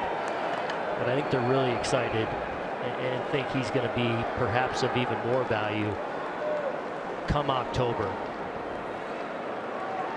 With all his experience, just playing in world-class games when he was in Cuba, a superstar player in Cuba before coming over here, and they feel like it'll be a time when he really flourishes. As you look at his monster numbers in 15 seasons in the Cuban League.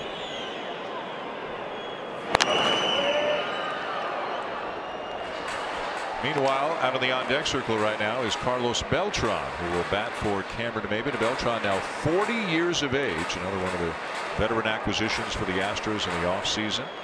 And it hasn't been a vintage Beltran season. He's obviously getting right near the end of his career, but another guy brought in to help counsel younger players and hopes to be a major factor for the Astros in the postseason.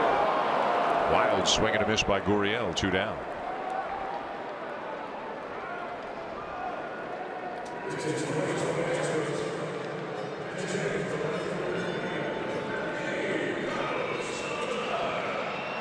And we talked about all the help that is urgently needed in so many different areas. Beltran is from Puerto Rico, and he has committed $1 million to relief efforts after the hurricane in Puerto Rico.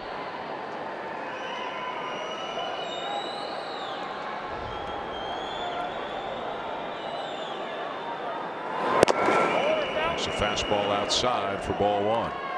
We alluded to it a little bit earlier back in 2004 when Beltran was a much younger man and right in the prime of his career. He had a postseason that is just about unprecedented for the Houston Astros. He wasn't an Astro for long, just a couple of months, and he became a free agent, and he moved on in 2005 to the Mets. But in 2004 he went 20 for 46. That's a .435 average with 3 doubles and 8 home runs in one postseason. Well, and he's still remembered here. Walking through the team store pregame, Dan, and you see the Beltran jerseys and amount of people within Houston and nationally that will still sometimes wear, because of that postseason he had with the Astros, that Beltran Houston jersey. And I still think they're holding out hope that, you know, even though it's been a down year for him, you know, on the field, I still think there's a belief that he has some magic left in him in the month of October. Just with his pedigree, maybe the ability to get up on the biggest stage. And his knowledge. Like, Yeah. there's something about just knowing, like when the game gets going fast in October, and it will for a lot of these younger players. But Beltran's just got that knowledge. It allows him to slow the game down. Base hit into right field.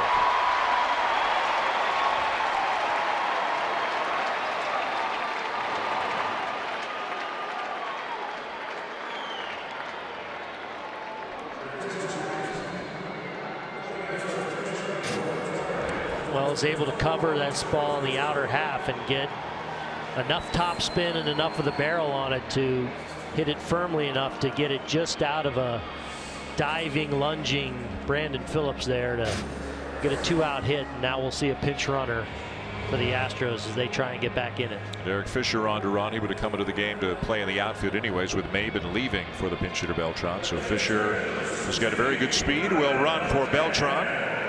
And the tying run will come to the plate with 2 down in the 8th inning. It'll be Brian McCann. You know, we talked about Albert Pujols climbing up some of the rankings. For Carlos Beltran, that was career hit number 2,722. So 288 away from 3,000 for his career, plus with 435 homers in his career. Well, and a lot of people feel even if his career ends this year that he's got the credentials to be a Hall of Famer. Here's McCann, 0 for 3 on the night.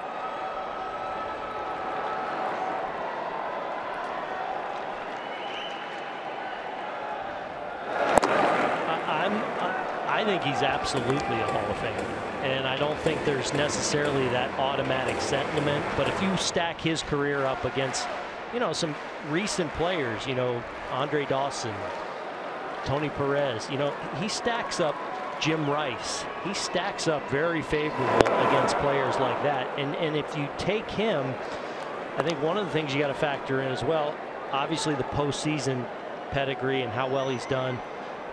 But for a dozen years of his career, he was an elite defender in center field, and a great base stealer too. Absolutely, I think he's absolutely a Hall of Famer. He has 312 stolen bases. Has only been caught 49 times. Now that's years ago, but his first 10 years, he could steal a base with anybody. Yeah, bottom line, those postseason numbers. I mean, that factors in as well. I mean, it's unbelievable what he's been able to do consistently in the most important month of the season. Could add to that this year. 2 balls and a strike on to McCann, representing the tying run.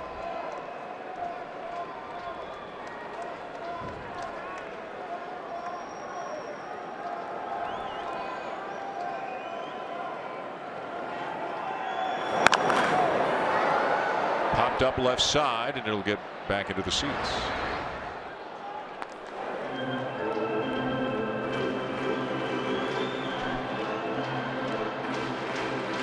You never answered the question about who your team would be to win it all.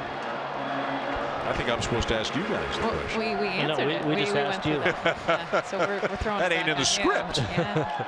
It's called improvisation, buddy. Take a stand, man. Yeah, no one asked me who do I think is going to win the World Series. I have to pick one team. Yes. Buster, you think about it, and we're going to get to you. I'm going to pick these guys right here. The Angels, huh? Oh, Aaron. Going Astros, I'm kind of feeling the Astros right now. McCann goes around, and that'll end the inning. Houston loves Dan, that's for sure. 7-5 Angels. We're going to the top of the 9th. You're next, Buster. Ready.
Begin a week from Tuesday. It is not etched in stone yet, but it sure looks like a very strong possibility. The wild card game would feature the Minnesota Twins at the New York Yankees. By the way, Aaron Judge hit 2 more homers today. He's got 48 of the season. One way or another, we'll have it for you Tuesday, October the 3rd, 8 Eastern here on ESPN.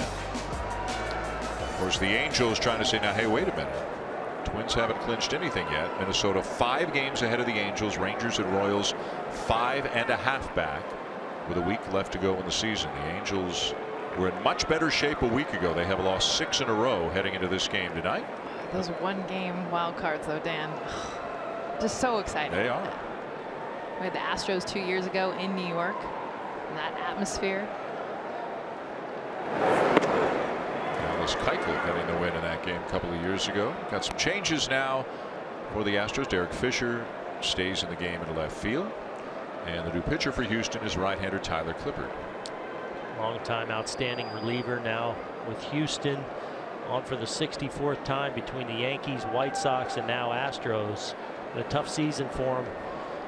Fastball low 90s. He'll cut it, and that's his bread and butter, that changeup. It's been such a great pitch for him over the years. A tough year for him. You saw he's pitched with 3 different teams this year. And right now, as you look around at the Astros pitching staff, at least on a surface level, it would be tough to envision a scenario in which Clippard is on the postseason roster. There's a ball popped up. And McCann, tricky play. Nice job by the catcher, 1 down.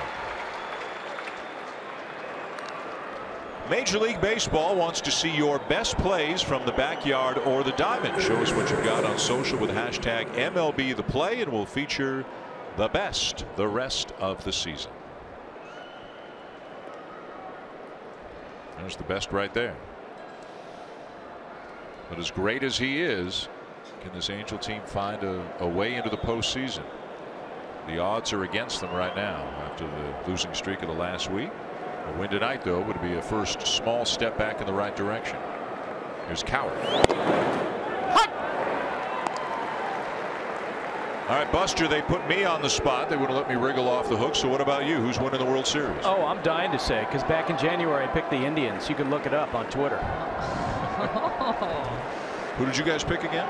Remind me, it was several innings and hours ago. Who did you guys pick? I had the Indians, but I talked about the Nationals because I knew this guy was going to go crazy on the Indians.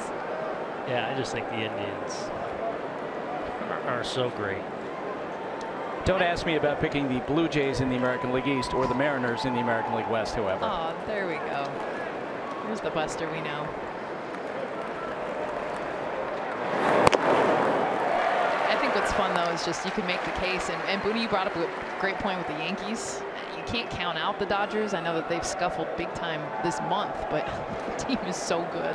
Yeah, my preseason World Series, Dodgers, Indians. Not sure who I had winning. We can look it up. I'm sure. You had the Dodgers. I remember. I did? Dodgers over Indians? Yep. All right. The Dodgers over the Astros. You guys are both still in play. Let me see if you're telling the truth. I bookmarked it.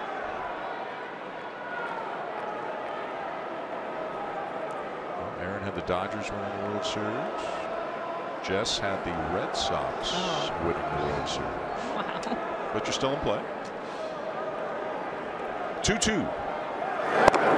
Outside, a full count.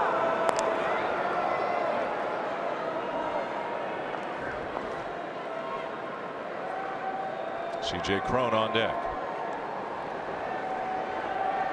Remember, the possibility exists that there might be a tiebreaker needed. The most likely scenario would be in the National League wild card race. That would be on Monday, a week from tomorrow. Then the playoffs get going a week from Tuesday. American League wild card game here on ESPN. National League wild card game a week from Wednesday on TBS. And then into the ALDSs on Thursday. And the 2 National League Division Series begin a week from Friday.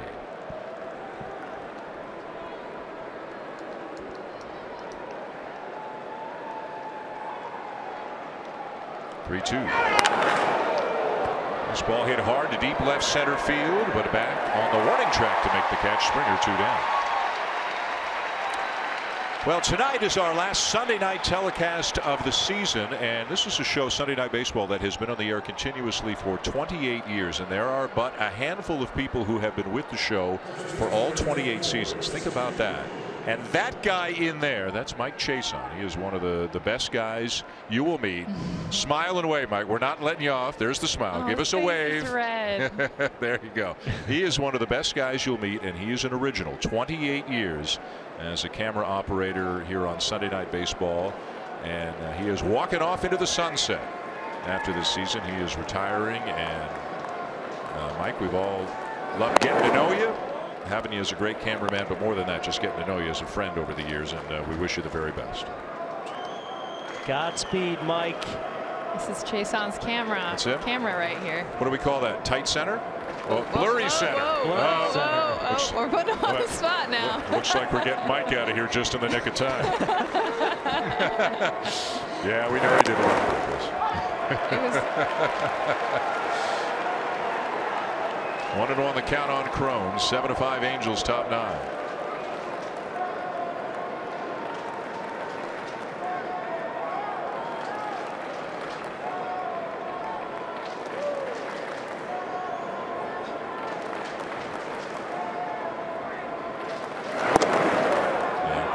Off. 2 balls and a strike. Mike's one of those faces I love to see walking out of our meeting every Sunday morning, and there he is waiting to load up and go grind away. And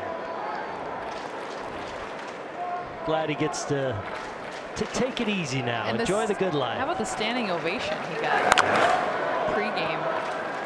Producer Andy Reichwald giving an awesome speech. Pretty emotional, and it's kind of cool, just the family around each other more than our own families.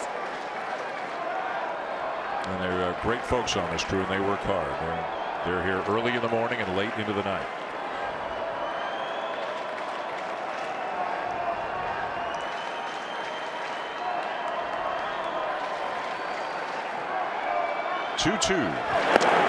Off the plate, full count.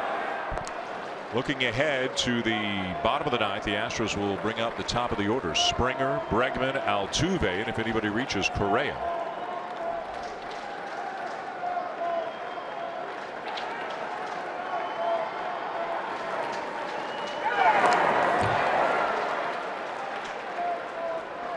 Big cut at a 78-mile-an-hour changeup over the heart of the plate, but Crone fouled it back.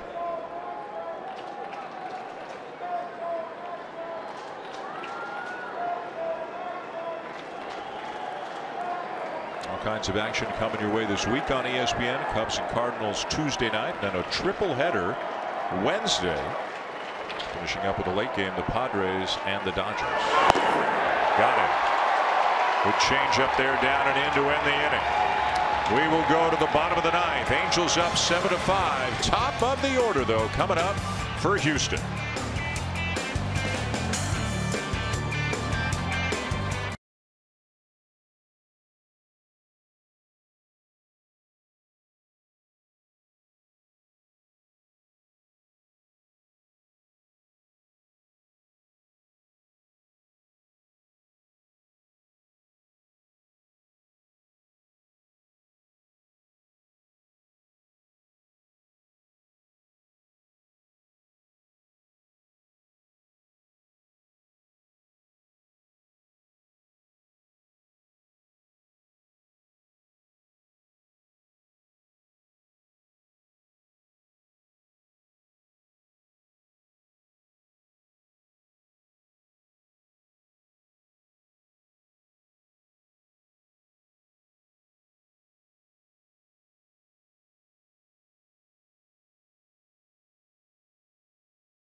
live on the ESPN app. Download now and take ESPN everywhere. To the bottom of the ninth here in Houston, and the Astros hoping to rally. They are down 7-5 here at Minute Maid Park, and yeah, that's who's coming up. George Springer's going to lead it off, top of the order for the Astros. And they will face a guy who's been a really nice story for the Angels this year, 32-year-old Blake Parker. Yeah, what a year it's been for Blake Parker. On to try and close this out now for the Angels. Fastball mid-90s, split-fingered fastball, an occasional curveball, but it's been an excellent year. Outstanding strikeout-to-walk ratio.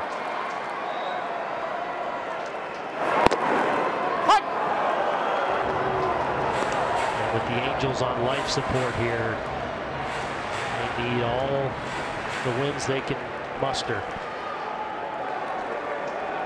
Springer homered his last time up, his 33rd of the season.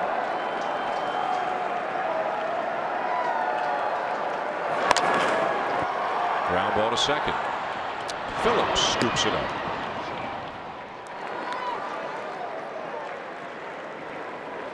Parker, a guy who's been with 3 other major league teams, has pitched with the Cubs, the Mariners, and the Yankees, and in fact was claimed off waivers 3 different times this past offseason alone. The Angels got him from the Yankees in October, then the Brewers claimed him from the Angels in November, and then the Angels claimed him back. I guess the Brewers were looking for some roster space, and the Angels got him back in December.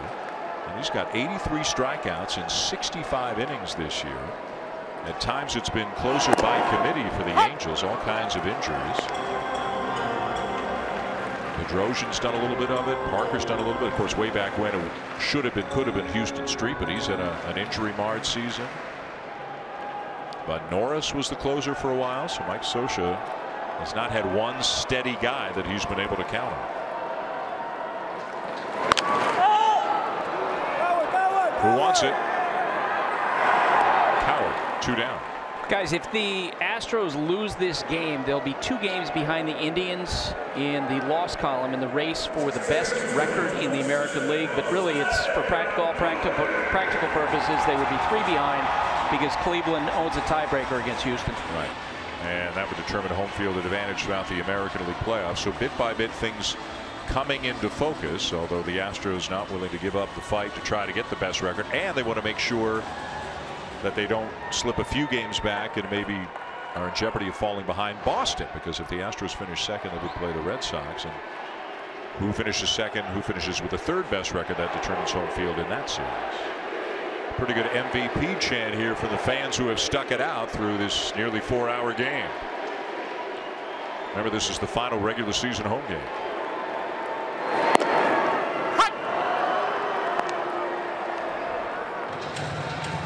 Altuve tonight has been hit by a pitch, has walked, has a bunt single, and a base hit up the middle. So officially 2 for 2 now, up to 198 hits on the season.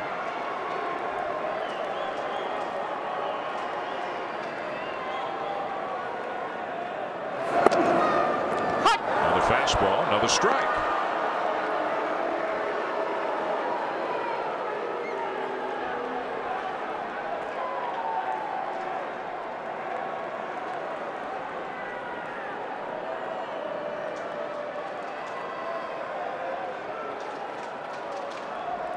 Shook him off 3 times, now has the one he wants.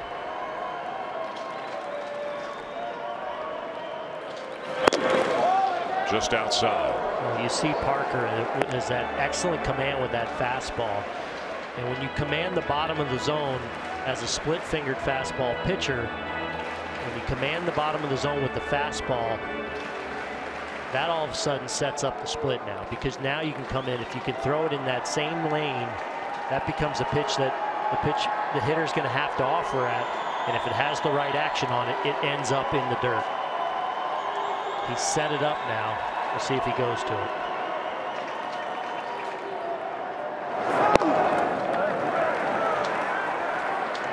Missed down and away, 2 balls, 2 strikes.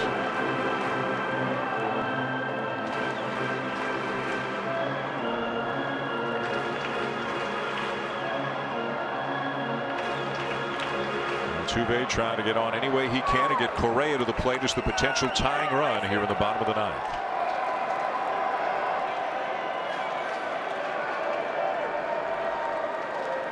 Parker, a lot going on as he comes set, rocking and finally settling in. Got him swinging. Save number 7 for Parker. The Angels snap their 6-game losing streak and move back within 4.5 of the Twins for the second wild card spot in the American League. The Astros suffered just their 2nd loss in their last 10 games. Now 95-60 on the season. All kinds of great action coming your way around the majors on ESPN this week. So check out those games. The final here: the Angels 7 to the Astros 5. For Aaron Boone, Jessica Mendoza, Buster Olney, and our outstanding ESPN Sunday Night crew, I'm Dan Schulman saying so long from Houston. Here comes SVP.